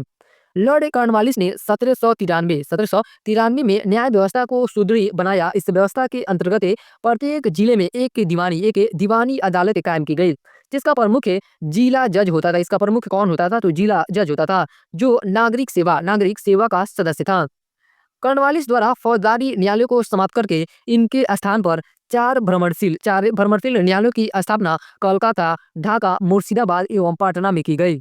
1793 ईस्वी में कॉर्नवालिस संहिता के रूप में लॉर्ड कॉर्नवालिस द्वारा न्यायिक सुधारों को अंतिम रूप दिया गया, जिसमें शक्तियों के पृथक्करण सिद्धांत को अपनाया गया। उसके बाद है लॉर्ड विलियम बेंटिंग के काल में लॉर्ड मैकाले की अध्यक्षता में एक विधि आयोग की स्थापना की गई, जिसका महत्वपूर्ण कार्य कानून को संहिताबद्ध करना था। कंपनी के शासनकाल में न्याय व्यवस्था में सुधार हेतु अंतिम कदम 1853 ईस्वी के चार्टर एक्ट द्वारा उठाया गया। दूसरे विधि आयोग की सिफारिशों पर 1859 से 61 ईस्वी के मध्य सिविल प्रक्रिया, विधि तथा दंड प्रक्रिया आदि संहिताओं को पारित किया गया। जो लॉर्ड विलियम बेंटिंग था, उसके काल में लॉर्ड मैकाले की अध्यक्षता में एक विधि आयोग की स्थापना की गई, जिसका महत्वपूर्ण कार्य क्या था, तो कानूनों को संहिताबद्ध करना था। नेक्स्ट है विदेश नीति की बात करते हैं। 1824 ईस्वी में लॉर्ड एमहर्स्ट की सरकार ने बर्मा के खिलाफ युद्ध छेड़ दिया तथा बाद में ब्रिटिश नौसेना ने समुद्र के रास्ते रंगून पर अधिकार कर लिया। इसके फलस्वरूप अंग्रेजों और बर्मा सरकार के बीच 1826 में यानडू की प्रसिद्ध संधि हुई। ये भी लाइन बहुत इंपॉर्टेंट है कि यानडू की प्रसिद्ध संधि कब हुई थी, तो 1826 ईस्वी में। और यह संधि किसके बीच हुई थी, तो अंग्रेजों और बर्मा सरकार के बीच हुई थी। द्वितीय बर्मा युद्ध 1892 ईस्वी। द्वितीय बर्मा युद्ध कब हुआ था, तो 1892 ईस्वी में, सॉरी 1852 ईस्वी में हुआ था। द्वितीय बर्मा युद्ध लगभग पूरी तरह ब्रिटिश व्यापारियों के लालच का परिणाम था। इसे विजय के पश्चात अंग्रेजों द्वारा बर्मा के अकेले बचे तटीय प्रांत पेगू को हड़प लिया गया। अब बर्मा के पूरे समुद्र तट पर और उसके पूरे समुद्री व्यापार पर अंग्रेजों का नियंत्रण हो चुका था। तृतीय जो बर्मा युद्ध था, यह 1885 से लेकर 1888 ईस्वी तक चला था। 13 नवंबर 1885 को लॉर्ड डफरिन ने बर्मा पर आक्रमण करने का आदेश दे दिया तथा बर्मा को विजित करे ऊपरी बर्मा को उसका ब्रिटिश साम्राज्य में विलय कर लिया गया। यानी कि तृतीय बर्मा युद्ध में जो बर्मा का ऊपरी भाग था, उसे ब्रिटिश साम्राज्य में विलय कर लिया गया। नेक्स्ट है आंग्ल अफगान युद्ध कब हुआ था, तो प्रथम आंग्ल अफगान युद्ध 1838 से लेकर 1842 ईस्वी तक चला था। यह युद्ध कब से कब तक चला था, तो 1838 से लेकर 1842 तक है। प्रथम आंग्ल अफगान युद्ध में विभिन्न घटनाक्रम के परिणाम स्वरूप अंग्रेज बुरी तरह पराजित हुए। परिणाम स्वरूप मैकनॉटन को अकबर खां के साथ अपमानजनक संधि करनी पड़ी और 1842 ईस्वी के समस्त अंग्रेजी सेना अफगानिस्तान से वापस आ गई। द्वितीय आंग्ल अफगान युद्ध, यह जो युद्ध था, यह 1878 से लेकर 1880 ईस्वी तक चला था। आंग्ल अफगान संबंधों का दूसरा दौर लॉर्ड लीटन के शासनकाल से प्रारंभ हुआ। लॉर्ड लीटन ने अफगानिस्तान के अमीर शेर अली से को संधि पर हस्ताक्षर करने के लिए बाध्य किया, किंतु शेर अली ने इस संधि पर हस्ताक्षर करने से मना कर दिया। हालांकि अंग्रेजों की आक्रामक नीति के सामने शेर अली टिक नहीं पाया और उसने रूसी तुर्किस्तान में भागकर शरण ली, जहां 1879 ईस्वी में उसकी मृत्यु हो गई। जो अमीर शेर अली था, उसकी मृत्यु कब हो गई थी, 1879 ईस्वी में। अंग्रेजों द्वारा शेर अली के पुत्र याकूब खां से गंडमा की संधि की गई। गंडमा की जो संधि थी, वह किसके बीच हुई थी, तो शेर अली के पुत्र याकूब खां और अंग्रेजों के बीच हुई थी। नेक्स्ट है तृतीय आंग्ल अफगान युद्ध, यह 1919 ईस्वी में हुआ था। यह युद्ध कब हुआ था, तो 1919 ईस्वी में। 20 फरवरी 1919 को अफगानिस्तान के अमीर हबीबुल्ला, कौन था अमीर, तो हबीबुल्ला की हत्या कर दी गई, किंतु तब भी यह संघर्ष से पूरी तरह नहीं रुका और हबीबुल्ला के पुत्र अमानुल्लाह जो नया अमीर बना था, ने ब्रिटिश भारत के खिलाफ युद्ध छेड़ दिया। यानी कि जो यह अमानुल्लाह था, यह ब्रिटिश भारत के खिलाफ युद्ध छेड़ दिया तथा तृतीय आंग्ल युद्ध की शुरुआत हुई। 10 दिन में ही वह अंग्रेजों से पराजित हो गया। तत्पश्चात 1921 ईस्वी में शांति स्थापित करने के लिए एक संधि की गई। उसके बाद है आंग्ल तिब्बत संबंधी लॉर्ड कर्जन द्वारा फ्रांसिस यंग हस्बैंड के नेतृत्व में 1904 ईस्वी में एक सैनिक टुकड़ी को तिब्बत की राजधानी लहासा भेजा गया। भीषण युद्ध के पश्चात 7 सितंबर 1904 को यंग हस्बैंड ने अपनी शर्तें मनवा ली और एक संधि पर हस्ताक्षर हुए। उसके बाद है इसे लेसन पे आधारित स्मरणीय थे। The new India Vande Mataram, the new India Vande Mataram में तथा स्वराज, स्वराज राष्ट्रवादी नेता बिपिन चंद्र पाल द्वारा संपादित ये पत्रिका थी। यानी कि जो द न्यू इंडिया थी, वंदे मातरम और स्वराज जो पत्रिका थी, इसका संपादन किसके द्वारा किया जाता था या इसके संपादक कौन थे? तो बिपिन चंद्र पाल थे। जबकि संध्या, संध्या नामक पत्रिका ब्राह्मण बांधव उपाध्याय की है, उपाध्याय की थी। उद्वंत प्रकाश है, उद्वंत प्रकाश नामक पत्रिका के लेखक मौली कवि हैं। कौन है? उद्वंत प्रकाश नामक पत्रिका के लेखक तो मौली कवि हैं। यंग इंडिया नामक पत्रिका क्रांतिकारी गतिविधियों से नहीं जुड़ी थी। यानी कि जो यंग इंडिया पत्रिका थी, इसका संबंध क्रांतिकारी गतिविधियों से नहीं था। नेक्स्ट है लॉर्ड एलन बेरो। लॉर्ड एलन बरो के समय में अगस्त 1843 से, कब की बात है? तो अगस्त 1843 से तक सिंध के समस्त भूभाग को ब्रिटिश साम्राज्य में सम्मिलित कर लिया गया। लॉर्ड कॉर्नवालिस से भारत में सिविल सेवा का जन्मदाता था।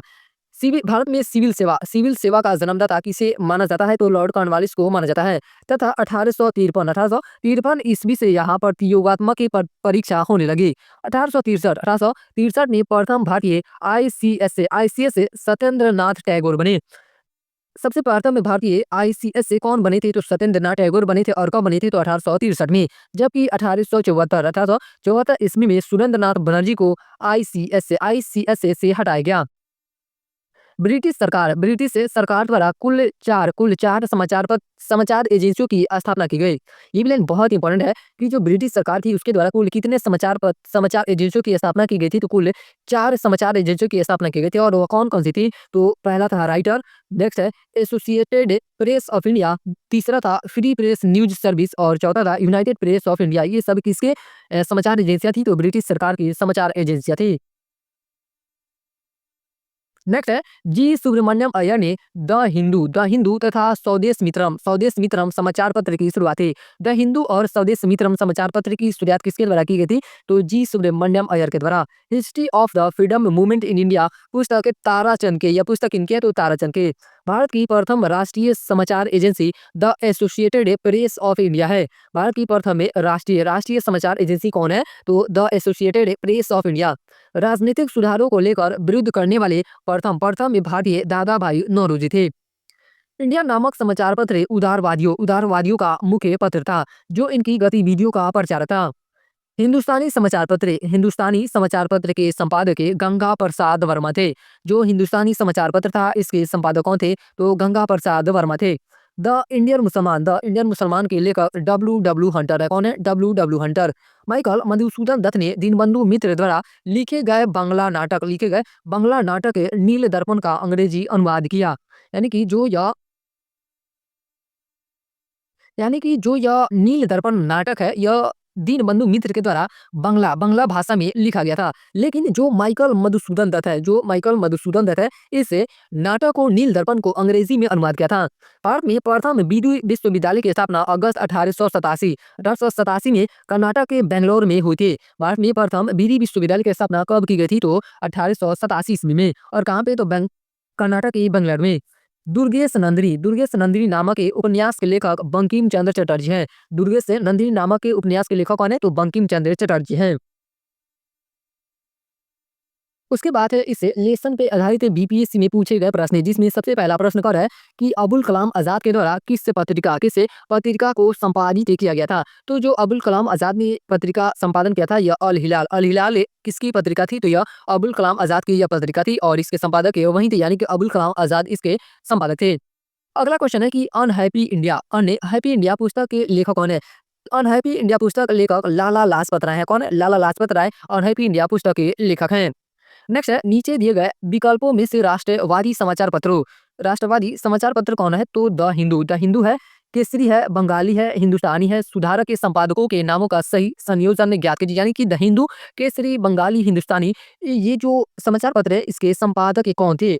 तो यहाँ पे बात किया जाए तो जो द हिंदू है, इसके संपादक जी सुब्रमण्यम अय्यर थे और केसरी के बाल गंगाधर तिलक थे और सुरेंद्र नाथ बनर्जी की जो थे यह हिंदुस्तानी द हिंदू के कौन थे? जी सुब्रमण्यम अय्यर थे। और केसरी के थे आपका बाल गंगाधर तिलक, बंगाली के थे सुरेंद्र नाथ बनर्जी और हिंदुस्तानी के हो जाएंगे आपका गंगा प्रसाद वर्मा। और ये सुधारक हो जाएंगे गोपाल कृष्ण गोखले। तो इसका सही उत्तर की बात की जाए तो इसका सही उत्तर डी सही उत्तर हो जाएगा, यानी कि जी सुब्रमण्यम अय्यर, बाल गंगाधर तिलक, सुरेंद्र नाथ बनर्जी, गंगा प्रसाद वर्मा और गोपाल कृष्ण गोखले। नेक्स्ट क्वेश्चन है कि द निम्न में से कौन सा एक निम्न में से कौन सा एक राष्ट्रवादी राष्ट्रवादी समाचार पत्र नहीं था? तो जो यह द टाइम्स ऑफ इंडिया समाचार पत्र था, यह राष्ट्रवादी समाचार पत्र नहीं था। राष्ट्रवादी समाचार पत्र का संबंध इससे नहीं था।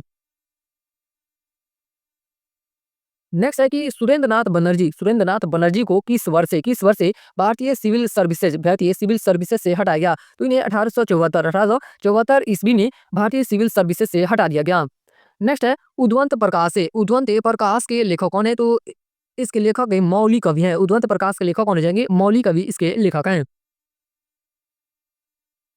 उसके बाद ये अगला प्रश्न है कि भारत में मीडिया को नियंत्रित करने के लिए एक्ट कब पारित किए गए? यहाँ से आप एक ही ऑप्शन से पकड़ सकते हैं। अगर आपको याद होगा कि 1878 ईस्वी में जो वर्नाक्यूलर प्रेस एक्ट आया था, 1878 किसी ऑप्शन में, तो ए ऑप्शन में, यानी कि बाकी किसी ऑप्शन में नहीं है, तो एक ही से आप पकड़ सकते हैं। तो जो भारत में मीडिया को नियंत्रित करने के लिए कब एक्ट पारित हुआ था? तो 1835 में हुआ था, 1867 में हुआ था, 1878 में और 1908 ईस्वी में पारित किया गया था। नेक्स्ट है कि शिक्षा में सुधार हेतु ब्रिटिश सरकार ने सैडलर विश्वविद्यालय आयोग के कब नियुक्त किया? तो सैडलर विश्वविद्यालय आयोग 1917 ईस्वी में नियुक्त किया था। नेक्स्ट है कि राजनीति के सुधारों को लेकर विरोध करने वाले पहले भारतीय कौन थे? तो राजनीतिक सुधारों को लेकर विरोध करने वाले पहले भारतीय दादाभाई नौरोजी कौन थे? दादाभाई नौरोजी थे। नेक्स्ट क्वेश्चन है कि भारत में प्रथम विधि विश्वविद्यालय की स्थापना अगस्त 1887 में कहाँ हुई थी? तो इसकी स्थापना बेंगलोर में की गई थी। कहाँ पे की गई थी? बेंगलोर में इसकी स्थापना की गई थी। नेक्स्ट है कि अमृत बाजार पत्रिका की स्थापना शिशिर कुमार घोष के द्वारा की गई थी। इसके संपादक कौन थे? अमृत बाजार पत्रिका के तो शिशिर कुमार घोष थे।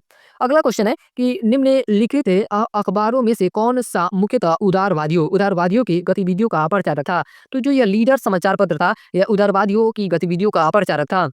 नेक्स्ट है कि एक अच्छे यूरोपीय पुस्तकालय की एक अलमारी भारत तथा अरब के संपूर्ण साहित्य से अधिक मूल्यवान है। यह किसने कहा था? यानी कि यह कथन किसके द्वारा कहा गया है? एक अच्छे यूरोपीय पुस्तकालय की एक अलमारी भारत तथा अरब की संपूर्ण साहित्य से अधिक मूल्यवान है। यह जो कथन है टीवी मैकाले के द्वारा कहा गया। किसके द्वारा कहा गया? टीवी मैकाले के द्वारा यह कथन कहा गया है। उसके बाद ये मॉडर्न हिस्ट्री का अगला लेसन है, 26वां लेसन है, ब्रिटिश शासन के प्रति भारतीयों की प्रतिक्रिया, यानी कि कुछ सारे विद्रोह किए गए हैं भारत के द्वारा, छोटे छोटे जनजातियों के द्वारा, जैसे सन्यासी विद्रोह या पागलपंथी विद्रोह या फराइजी विद्रोह हुआ था, उसे देखते हैं। ब्रिटिश शासन ने भारत की राजनीतिक, आर्थिक तथा सामाजिक व्यवस्था में आमूलचूल परिवर्तन किए तथा ब्रिटिश नीतियों ने भारत को इंग्लैंड का उपनिवेश बना दिया, जिसके परिणाम स्वरूप ब्रिटिश सत्ता के विरुद्ध अनेक आंदोलन, विद्रोह तथा सैनिक विप्लव हुए, जिसमें सबसे पहला विद्रोह है सन्यासी विद्रोह। यह कब से कब तक चला था? यानी कि 1763 ईस्वी से लेकर यह 1800 ईस्वी तक चला था। बहुत सारे स्रोतों में इसे 1770 से 1820 ईस्वी बताया गया है कि सन्यासी विद्रोह 1770 से लेकर 1820 ईस्वी तक चला था। इसमें जो इम्पोर्टेंट है, ये इम्पोर्टेंट रहता है कि यह विद्रोह कब हुआ था और इस विद्रोह का नेतृत्व किसके द्वारा किया गया था। तीर्थ स्थलों की यात्रा पर लगे प्रतिबंधों से दुखी होकर शंकराचार्य के अनुयायी गिरी संप्रदाय के सन्यासियों ने अंग्रेजों के विरुद्ध सशस्त्र विद्रोह प्रारंभ कर दिया।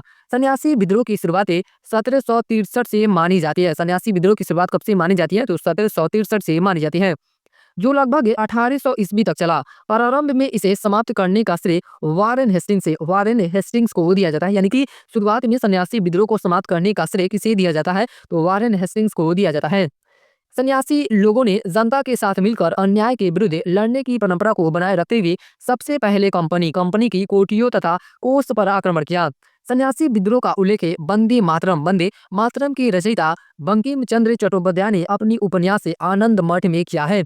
सन्यासी विद्रोह का उल्लेख किस पुस्तक में मिलता है? तो आनंद मठ में मिलता है। और जो वंदे मातरम गीत है, इस गीत के लेखक कौन है? तो बंकिम चंद्र चट्टोपाध्याय है। और इनकी पुस्तक कौन है, उपन्यास कौन है? तो आनंद मठ में है। और जो वंदे मातरम है, वंदे मातरम में इसी आनंद मठ से ही लिया गया है। किसी लिया गया? आनंद मठ से ही लिया गया है। उसके बाद ही अगला विद्रोह है अहोम विद्रोह की बात की जाए तो यह 1828 से लेकर 1833 ईस्वी तक चला था। बर्मा युद्ध कब हुआ था? तो 1824 में। बर्मा युद्ध के समय अंग्रेजों ने वापस से लौटाने अंग्रेजों ने वापस लौटने का अपना वचन पूरा नहीं किया और अहोम प्रदेश को अपने अधीन करने का प्रयास किया, तो विद्रोह फूट पड़ा। 1828 से 1828 में अहोम लोगों ने गोमधर कुंवर को अपना राजा घोषित कर रंगपुर पर चढ़ाई की योजना बनाई। यानी कि जो अहोम विद्रोह था, अहोम विद्रोह का नेतृत्व किसके द्वारा किया गया था, तो गोमधर कुंवर के द्वारा इस विद्रोह का नेतृत्व किया गया था। किंतु विद्रोह सफल न हो सका। गोमधर ने आत्मसमर्पण कर दिया और उसे 7 वर्ष की सजा सुनाई गई।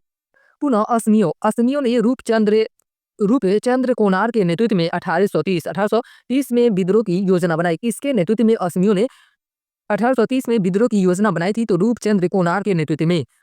यह विद्रोह भी असफल रहा तथा रूपचंद्र कोनार को गिरफ्तार कर लिया। यानी कि दूसरा चरण में भी जो विद्रोह हुआ था वह असफल रहा और रूपचंद्र कोनार को गिरफ्तार कर लिया गया। इसके पश्चात कंपनी ने शांति की नीति अपनाई तथा उत्तरी असम को 1830 में महाराज पुरंदर सिंह को सौंप दिया गया। उत्तरी असम को किसे सौंप दिया गया, तो महाराज पुरंदर सिंह को सौंप दिया गया। और कब, तो 1830 में।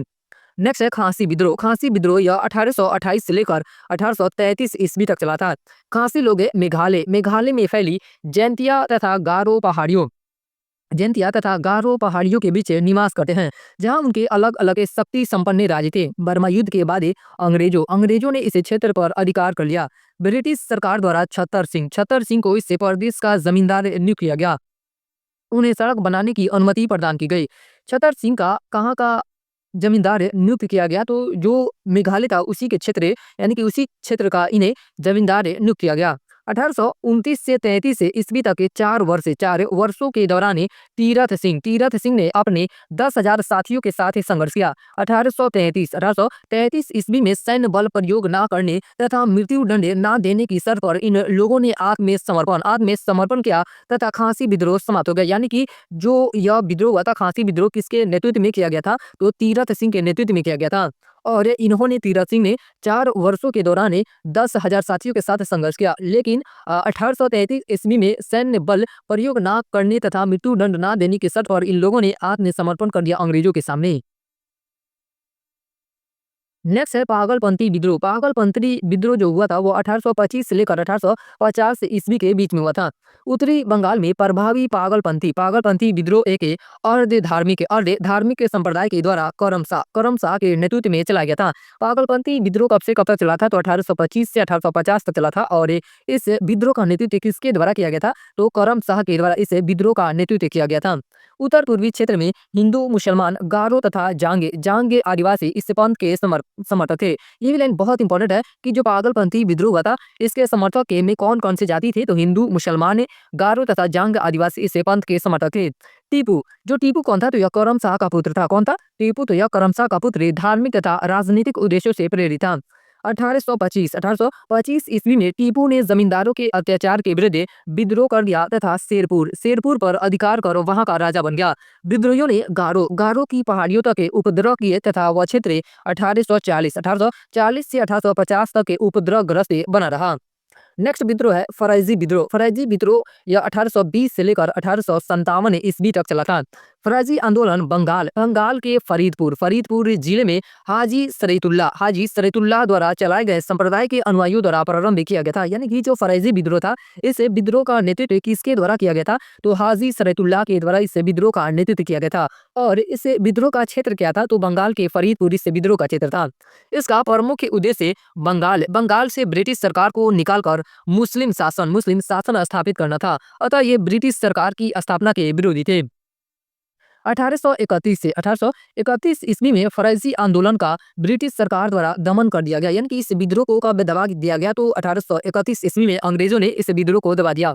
फिर भी यह आंदोलन आगे चलता रहा। अंत में इस संप्रदाय के अनुयायी वहाबी दल में सम्मिलित हो गए। नेक्स्ट है बुंदेला विद्रोह यह 1842 ईस्वी में हुआ था। यह विद्रोह का हुआ था, तो 1842 में। ब्रिटिश शासन की दमनकारी भू राजस्व नीति के विरुद्ध बुंदेलखंड के सागर और दमोह, कौन सा इलाका है, तो सागर और दमोह इलाकों में बुंदेला लोगों ने अंग्रेजों के विरुद्ध विद्रोह कर दिया। बुंदेला विद्रोह 1842 ईस्वी में मधुकर शाह के नेतृत्व में शुरू हुआ था। जो यह बुंदेला विद्रोह था, यह किसके नेतृत्व में शुरू हुआ था? तो मधुकर शाह के नेतृत्व में शुरू हुआ था। ये जितने सारे विद्रोह देख रहे हैं लोग, इसमें से 3 ही टाइप का क्वेश्चन बनता है कि यह विद्रोह कब हुआ था और इस विद्रोह का नेतृत्व किसके द्वारा किया गया था? या यह विद्रोह कब से, या यह जो विद्रोह था यह किस क्षेत्र में हुआ था? तो बुंदेला विद्रोह की बात की जाए तो ये 1842 ईस्वी में हुआ था और इसके नेतृत्वकर्ता कौन थे? तो मधुकर शाह थे। यह विद्रोह इतना व्यापक और असरदार था कि उस समय सागर सागर के नाम से ज्ञात ये क्षेत्र का अधिकांश भाग विद्रोहियों के नियंत्रण में चला गया। इस प्रदेश में जबलपुर, सागर, दमोह, बैतूल, सिवनी, मंडला, नरसिंहपुर और होशंगाबाद आदि जिले सम्मिलित थे। इस उग्र खूनी विद्रोह में विद्रोहियों ने अनेक अंग्रेज अधिकारियों की हत्या कर दी और इलाके के पीछे खदेड़ दिया। 1857 की क्रांति से 15 साल पहले हुआ बुंदेला विद्रोह इतना प्रभावशाली था कि इस पर मधुकर कौ कटक नाम से नाटक भी लिखा जा चुका है। यानी कि यह जो विद्रोह था, बुंदेला विद्रोह, इस विद्रोह पे मधुकर कौ कटक नाम से भी नाटक लिखा जा चुका है। ये भी लाइन इंपॉर्टेंट है कि जो बुंदेला विद्रोह है उस पे कौन सा नाटक लिखा गया है? तो मधुकर कौ कटक नाम से नाटक लिखा गया है।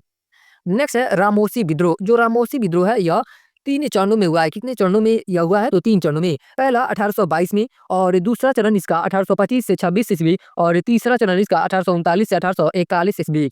आदिम जाति रामोसी का निवास स्थान पश्चिमी घाट का क्षेत्र था। कौन जाति थे? तो आदिम। आदिम में जाति रामोसी का निवास स्थान कहाँ था? तो पश्चिमी घाट का क्षेत्र था। विद्रोह का प्रमुख कारण अंग्रेजों की भू राजस्व नीति तथा अत्यधिक लगान निर्धारण एवं लगान को वसूले करने के लिए कष्टदायी तरीकों का प्रयोग करना था। अत्यधिक लगान वसूली के कष्टदायी तरीकों के विरोध में 1822 ईस्वी में उनके सरदार चित्तूर सिंह ने विद्रोह कर दिया। इस विद्रोह का नेतृत्वकर्ता कौन थे, या इस विद्रोह का नेतृत्व किसके द्वारा किया गया था? तो चित्तूर सिंह के द्वारा। और इस सतारा के आसपास का क्षेत्र लूट लिया तथा 1825 से 26 तक अशांति बनी रही। 1840 से 41 से के उपद्रव को दबाने के लिए अधिक शक्तिशाली सेना का प्रयोग करके ही इस प्रदेश में शांति स्थापित की जा सके। नेक्स्ट विद्रोह है कच्छ का विद्रोह। जो यह कच्छ का विद्रोह हुआ था यह 1819 से लेकर 1831 ईस्वी तक यह विद्रोह चला था। अंग्रेजी सरकार के विरुद्ध कच्छ और काठियावाड़ में विद्रोह हुआ। यह विद्रोह कहाँ पे हुआ था? तो कच्छ और काठियावाड़ में। कच्छ के राजा भारमल को जब अंग्रेजों ने हटाकर उसके अल्पवयस्क पुत्र को गद्दी पर बिठाया तो भारमल और उसके समर्थक सरदार झरेजा ने विद्रोह कर दिया। इस कच्छ का विद्रोह जो हुआ था इसका नेतृत्व किसके द्वारा किया गया था? तो राजा भारमल और झरेजा के द्वारा किया गया था। अंग्रेजों ने इस विद्रोह को दबाने के लिए अथक प्रयास किए। 1831 ईस्वी में भारमल को पुनः गद्दी पर बिठाने के बाद ही यह विद्रोह शांत हो पाया। उसके बाद अगला विद्रोह है भील विद्रोह। भील विद्रोह कब हुआ था? तो यह विद्रोह 1812 ईस्वी में हुआ था। कब हुआ था? 1812 ईस्वी में। महाराष्ट्र के खानदेश जिला आदिम जाति भीलों का निवास स्थान था। आदिम जाति भील जो थी वह खानदेश पर अंग्रेजी आधिपत्य से भयभीत थी। 1812 से 19 के आसपास से जब महाराष्ट्र के खानदेश पर अंग्रेजों का आधिपत्य स्थापित हो गया तो भीलों ने अपने नए स्वामी सरदार दशरथ या दशरथ के नेतृत्व में अंग्रेजों के विरुद्ध विद्रोह कर दिया। जो भील विद्रोह हुआ था उससे विद्रोह का नेतृत्व किसके द्वारा किया गया था? तो सरदार दशरथ के नेतृत्व में यह विद्रोह किया गया था। यह 1857 ईस्वी तक चलता रहा तथा 1857 के भागोजी और काजल सिंह जैसे नेताओं ने अंग्रेजों से लुआ लिया, किंतु अंग्रेजों द्वारा बड़ी कठोरता से इस विद्रोह को दमन कर दिया गया। उसके बाद ही अगला विद्रोह है सूरत का नमक आंदोलन विद्रोह। सूरत का नमक आंदोलन यह 1844 ईस्वी में हुआ था। कब हुआ था? 1844 ईस्वी में। 1844 ईस्वी में जब ये नमक और 1/2 रुपया प्रति मन से बढ़ाकर 1 रुपया प्रति मन कर दिया गया, यानी कि 1.5 रुपया प्रति मन से बढ़ाकर सॉरी यहाँ पे हो जाएगा 50 पैसा। तो 1844 ईस्वी में जब नमक और 1/2 रुपया प्रति मन से बढ़ाकर 1 रुपया, कितना रुपया? तो 1 रुपया प्रति मन कर दिया गया। तो सूरत में 1844 में अंग्रेजी सरकार के विरुद्ध नमक आंदोलन की शुरुआत हुई। नमक आंदोलन की शुरुआत कब हुई थी? तो 1844 ईस्वी में।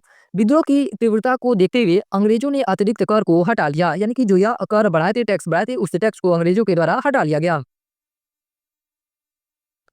उसके बाद ये अगला विद्रोह है गडकरी विद्रोह। गडकरी विद्रोह यह 1844 ईस्वी में हुआ था। कब हुआ था? 1844 में।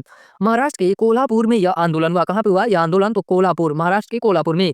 गडकरी लोग ये मराठों के किलों में कार्य के वंशानुगत सैनिक थे। इस विद्रोह का नेतृत्व दाजी कृष्ण पंडित है। दाजी कृष्ण पंडित ने किया। गडकरी विद्रोह का नेतृत्व किसके द्वारा किया गया था? तो दाजी कृष्ण पंडित के द्वारा किया गया था। नेक्स्ट है सावंतवाड़ी। सावंतवाड़ी विद्रोह। यह भी विद्रोह 1844 ईस्वी में हुआ था। 1844 में दक्कन में मराठा सामंते फोंडे सामंते द्वारा विद्रोह किया गया। सामंतवाड़ी विद्रोह का नेतृत्व फोंडे सामंत के द्वारा किया गया। अंग्रेजी सेनाओं ने इस विद्रोह के विरुद्ध कठोर कार्यवाही की परिणाम स्वरूप ये लोग गोवा चले गए। कालांतर में सामंतवाड़ी विद्रोह पर राजद्रोह के मुकदमे चलाकर उन्हें कठोर सजा दी गई। नेक्स्ट है बेलूपंथी विद्रोह। बेलूपंथी विद्रोह जो था यह 1808 ईस्वी से लेकर 1809 ईस्वी तक चला था। अन्य स्रोतों में इसे 1805 से लेकर 1806 ईस्वी तक भी दिया गया है। 1805 ईस्वी में वेलेजली ने साम्राज्य विस्तार की नीति के तहत तरावनकोर के शासक पर भी सहायक संधि को अपनाने पर दबाव डाला और उसके द्वारा कंपनी को धन न देने के कारण अंग्रेज रेजिडेंट दृढ़तापूर्ण व्यवहार करने लगा तथा शासक को भी हटा दिया। इसके विरुद्ध में उसके दीवाने वेलुपंथी ने विद्रोह कर दिया। किसका दीवाने वेलुपंथी था? तो यह जो तरावनकोर के शासक था उसके दीवाने वेलुपंथी ने विद्रोह कर दिया। इस विद्रोह को नायर बटालियन ने अपना समर्थन दिया। ये भी लाइन बहुत इंपॉर्टेंट है कि किस विद्रोह को नायर बटालियन ने अपना समर्थन दिया था? तो बेलूपंथी विद्रोह को नायर बटालियन ने अपना समर्थन दिया था। बेलूथम्पी का विद्रोह 1857 ईस्वी के विद्रोह का पूर्वगामी कहा जाता है। किस विद्रोह को 1857 ईस्वी के विद्रोह का पूर्वगामी कहा जाता है? तो बेलूथम्पी विद्रोह को। अंग्रेजों से हुई लड़ाई में बेलूथम्पी घायल हो गया और जंगल की ओर भाग गया, जहाँ उसकी मृत्यु हो गई। मृत्यु के बाद भी अंग्रेजी सेना ने उसे सार्वजनिक रूप से फांसी पर लटका दिया। नेक्स्ट है पोलीगारो का विद्रोह। ये भी इंपॉर्टेंट है। पोलीगारो का जो विद्रोह हुआ था यह 1801 ईस्वी से लेकर 1805 ईस्वी के बीच में हुआ था। 1801 से 1805 तक यह विद्रोह चला था। अंग्रेजों के विरुद्ध हुए विद्रोह में दक्षिण भारत के पोलीगारो का विद्रोह सबसे बड़ा था। दक्षिण के पोलीगारो यानी कि किलों के अधिपति को कंपनी की अधीनता स्वीकार करने के लिए विवश करना तथा अत्यधिक मालगुजारी वसूल करना इस विद्रोह के प्रमुख कारण थे। 1801 से 1805 ईस्वी तक इस विद्रोह का नेतृत्व कटबोम नायकम नामक पोलीगर ने किया, जिसे अंग्रेजों द्वारा फांसी दे दी गई। पोलीगारो विद्रोह का नेतृत्व किसके द्वारा किया गया था? तो कटबोम नायकन के द्वारा किया गया था।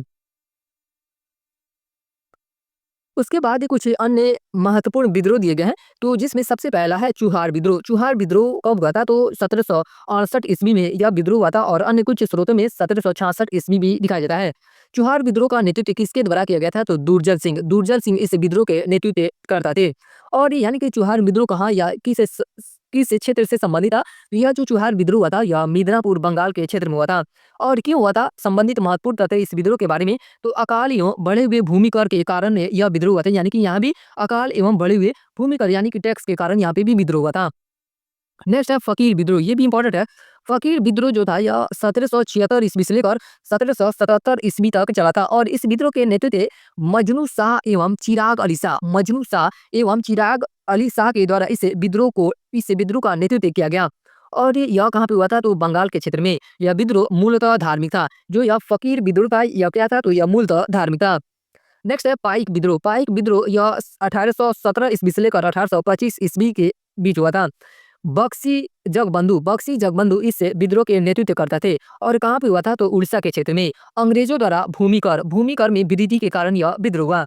नेक्स्ट है बघेरा विद्रोह 1818 से लेकर 1820 ईस्वी के बीच हुआ। बघेरा सरदार ने इस विद्रोह का नेतृत्व किया था। ओखा मंडल इसका क्षेत्र हो जाएगा। बड़ौदा के गायकवाड़ों द्वारा अंग्रेजी सेना की सहायता से बघेरा लोगों से अत्यधिक कर उगाने के विरुद्ध में यह विद्रोह हुआ था। नेक्स्ट है वहाबी विद्रोह यह 1820 से 1870 ईस्वी के बीच में हुआ था। सैयद अहमद बरेलवी इस विद्रोह के नेतृत्व करता थे। वहाबी विद्रोह का नेतृत्व किसके द्वारा किया गया था? तो सैयद अहमद बरेलवी की तरह। इसका क्षेत्र क्या था इस विद्रोह का? तो पटना था, हैदराबाद, मद्रास, बंगाल, बम्बई और यूपी। इस्लाम में सुधार करना प्रमुख लक्ष्य था इस विद्रोह का। अंग्रेजों एवं शोषक वर्ग के अन्य लोगों का भी विद्रोह था। नेक्स्ट है किटूर का विद्रोह ये 1824 से लेकर 1829 ईस्वी के बीच में हुआ था। महारानी चेन्नम्मा इस विद्रोह की नेतृत्व की थी। ये भी बहुत ही इंपॉर्टेंट है। महारानी चेन्नम्मा जो है इनका भी बहुत बार एग्जाम में क्वेश्चन बनता है। तो किटूर विद्रोह का नेतृत्व किसने किया था? तो महारानी चेन्नम्मा ने किया था और यह विद्रोह कर्नाटक के क्षेत्र में हुआ था। 1824 ईस्वी में उत्तराधिकार के प्रश्न पर अंग्रेजों का किटूर राज्य से विरोध है। नेक्स्ट है कूका विद्रोह यह 1840 से लेकर 1872 ईस्वी तक चला था। कूका विद्रोह कब से कब तक चला था? तो 1840 से 1872 तक। भगत जवाहरमल राम सिंह ने कूका इस विद्रोह के नेतृत्व करता थे और यह विद्रोह पंजाब के क्षेत्र में हुआ था। सिख धर्म में प्रचलित बुराइयों और अंधविश्वासों को दूर करना इस विद्रोह का मुख्य उद्देश्य था। नेक्स्ट है रंपा विद्रोह यह 1879 से लेकर 1922 ईस्वी तक चला था। अल्लूरी सीताराम राजू इस विद्रोह के नेतृत्व करते थे। जो रंपा विद्रोह था इस विद्रोह का नेतृत्व किसके द्वारा किया गया था? तो अल्लूरी सीताराम राजू के दौरान। और यह विद्रोह आंध्र प्रदेश के क्षेत्र में हुआ था। साहूकारों के शोषण एवं वन कानून के विरुद्ध यह आंदोलन हुआ था। नेक्स्ट है ताना भगत आंदोलन यह 1914 ईस्वी में हुआ था। कब हुआ था? 1914 ईस्वी में। जातारा भगत इस विद्रोह के नेतृत्व करता थे और यह विद्रोह छोटा नागपुर के क्षेत्र में हुआ था। आदिवासियों के द्वारा लगान की दर में वृद्धि एवं चौकीदारी कर के विरुद्ध आंदोलन यह हुआ था। नेक्स्ट है नाई धोबी बंद आंदोलन यह कब हुआ था? तो 1919 ईस्वी में हुआ था और बाबा रामचंद्र के द्वारा इस विद्रोह का नेतृत्व किया गया था। प्रतापगढ़ इस विद्रोह का क्षेत्र हो जाएगा और जमींदारों तालुकदारों का सामाजिक बहिष्कार था। उसके बाद ही अगला विद्रोह है 1857 का स्वतंत्रता संग्राम और यह विद्रोह बहुत इंपॉर्टेंट है। मॉडर्न हिस्ट्री के हिसाब से यह विद्रोह बहुत इंपॉर्टेंट है क्योंकि यहीं से आज़ादी की शुरुआत होती है। 1857 ईस्वी का विद्रोह ब्रिटिश औपनिवेशिक के नीतियों के विरुद्ध भारतीयों में पिछले 100 वर्षों यानी कि 1757 से लेकर 1857 ईस्वी से संचित रोष का परिणाम था। इसका आरंभ तो कंपनी के सेना के भारतीय सिपाहियों से हुआ, लेकिन जल्द ही एक व्यापक क्षेत्र के लोग भी इसमें शामिल हो गए। 1857 के विद्रोह के कारण क्या थे? इससे विद्रोह का कारण क्या था? तो उन कारणों को देखते हैं। 1857 की क्रांति के राजनीतिक कारणों में लॉर्ड वेलेस्ली की सहायक संधि, लॉर्ड डलहौजी के व्यापकगत सिद्धांत, नाना साहब की पेंशन बंद करना तथा बहादुर शाह के उत्तराधिकारी को राजकीय उपाधि और लाल किले से उन्हें वंचित करना लोक जन में आक्रोश की भावना को बढ़ाया।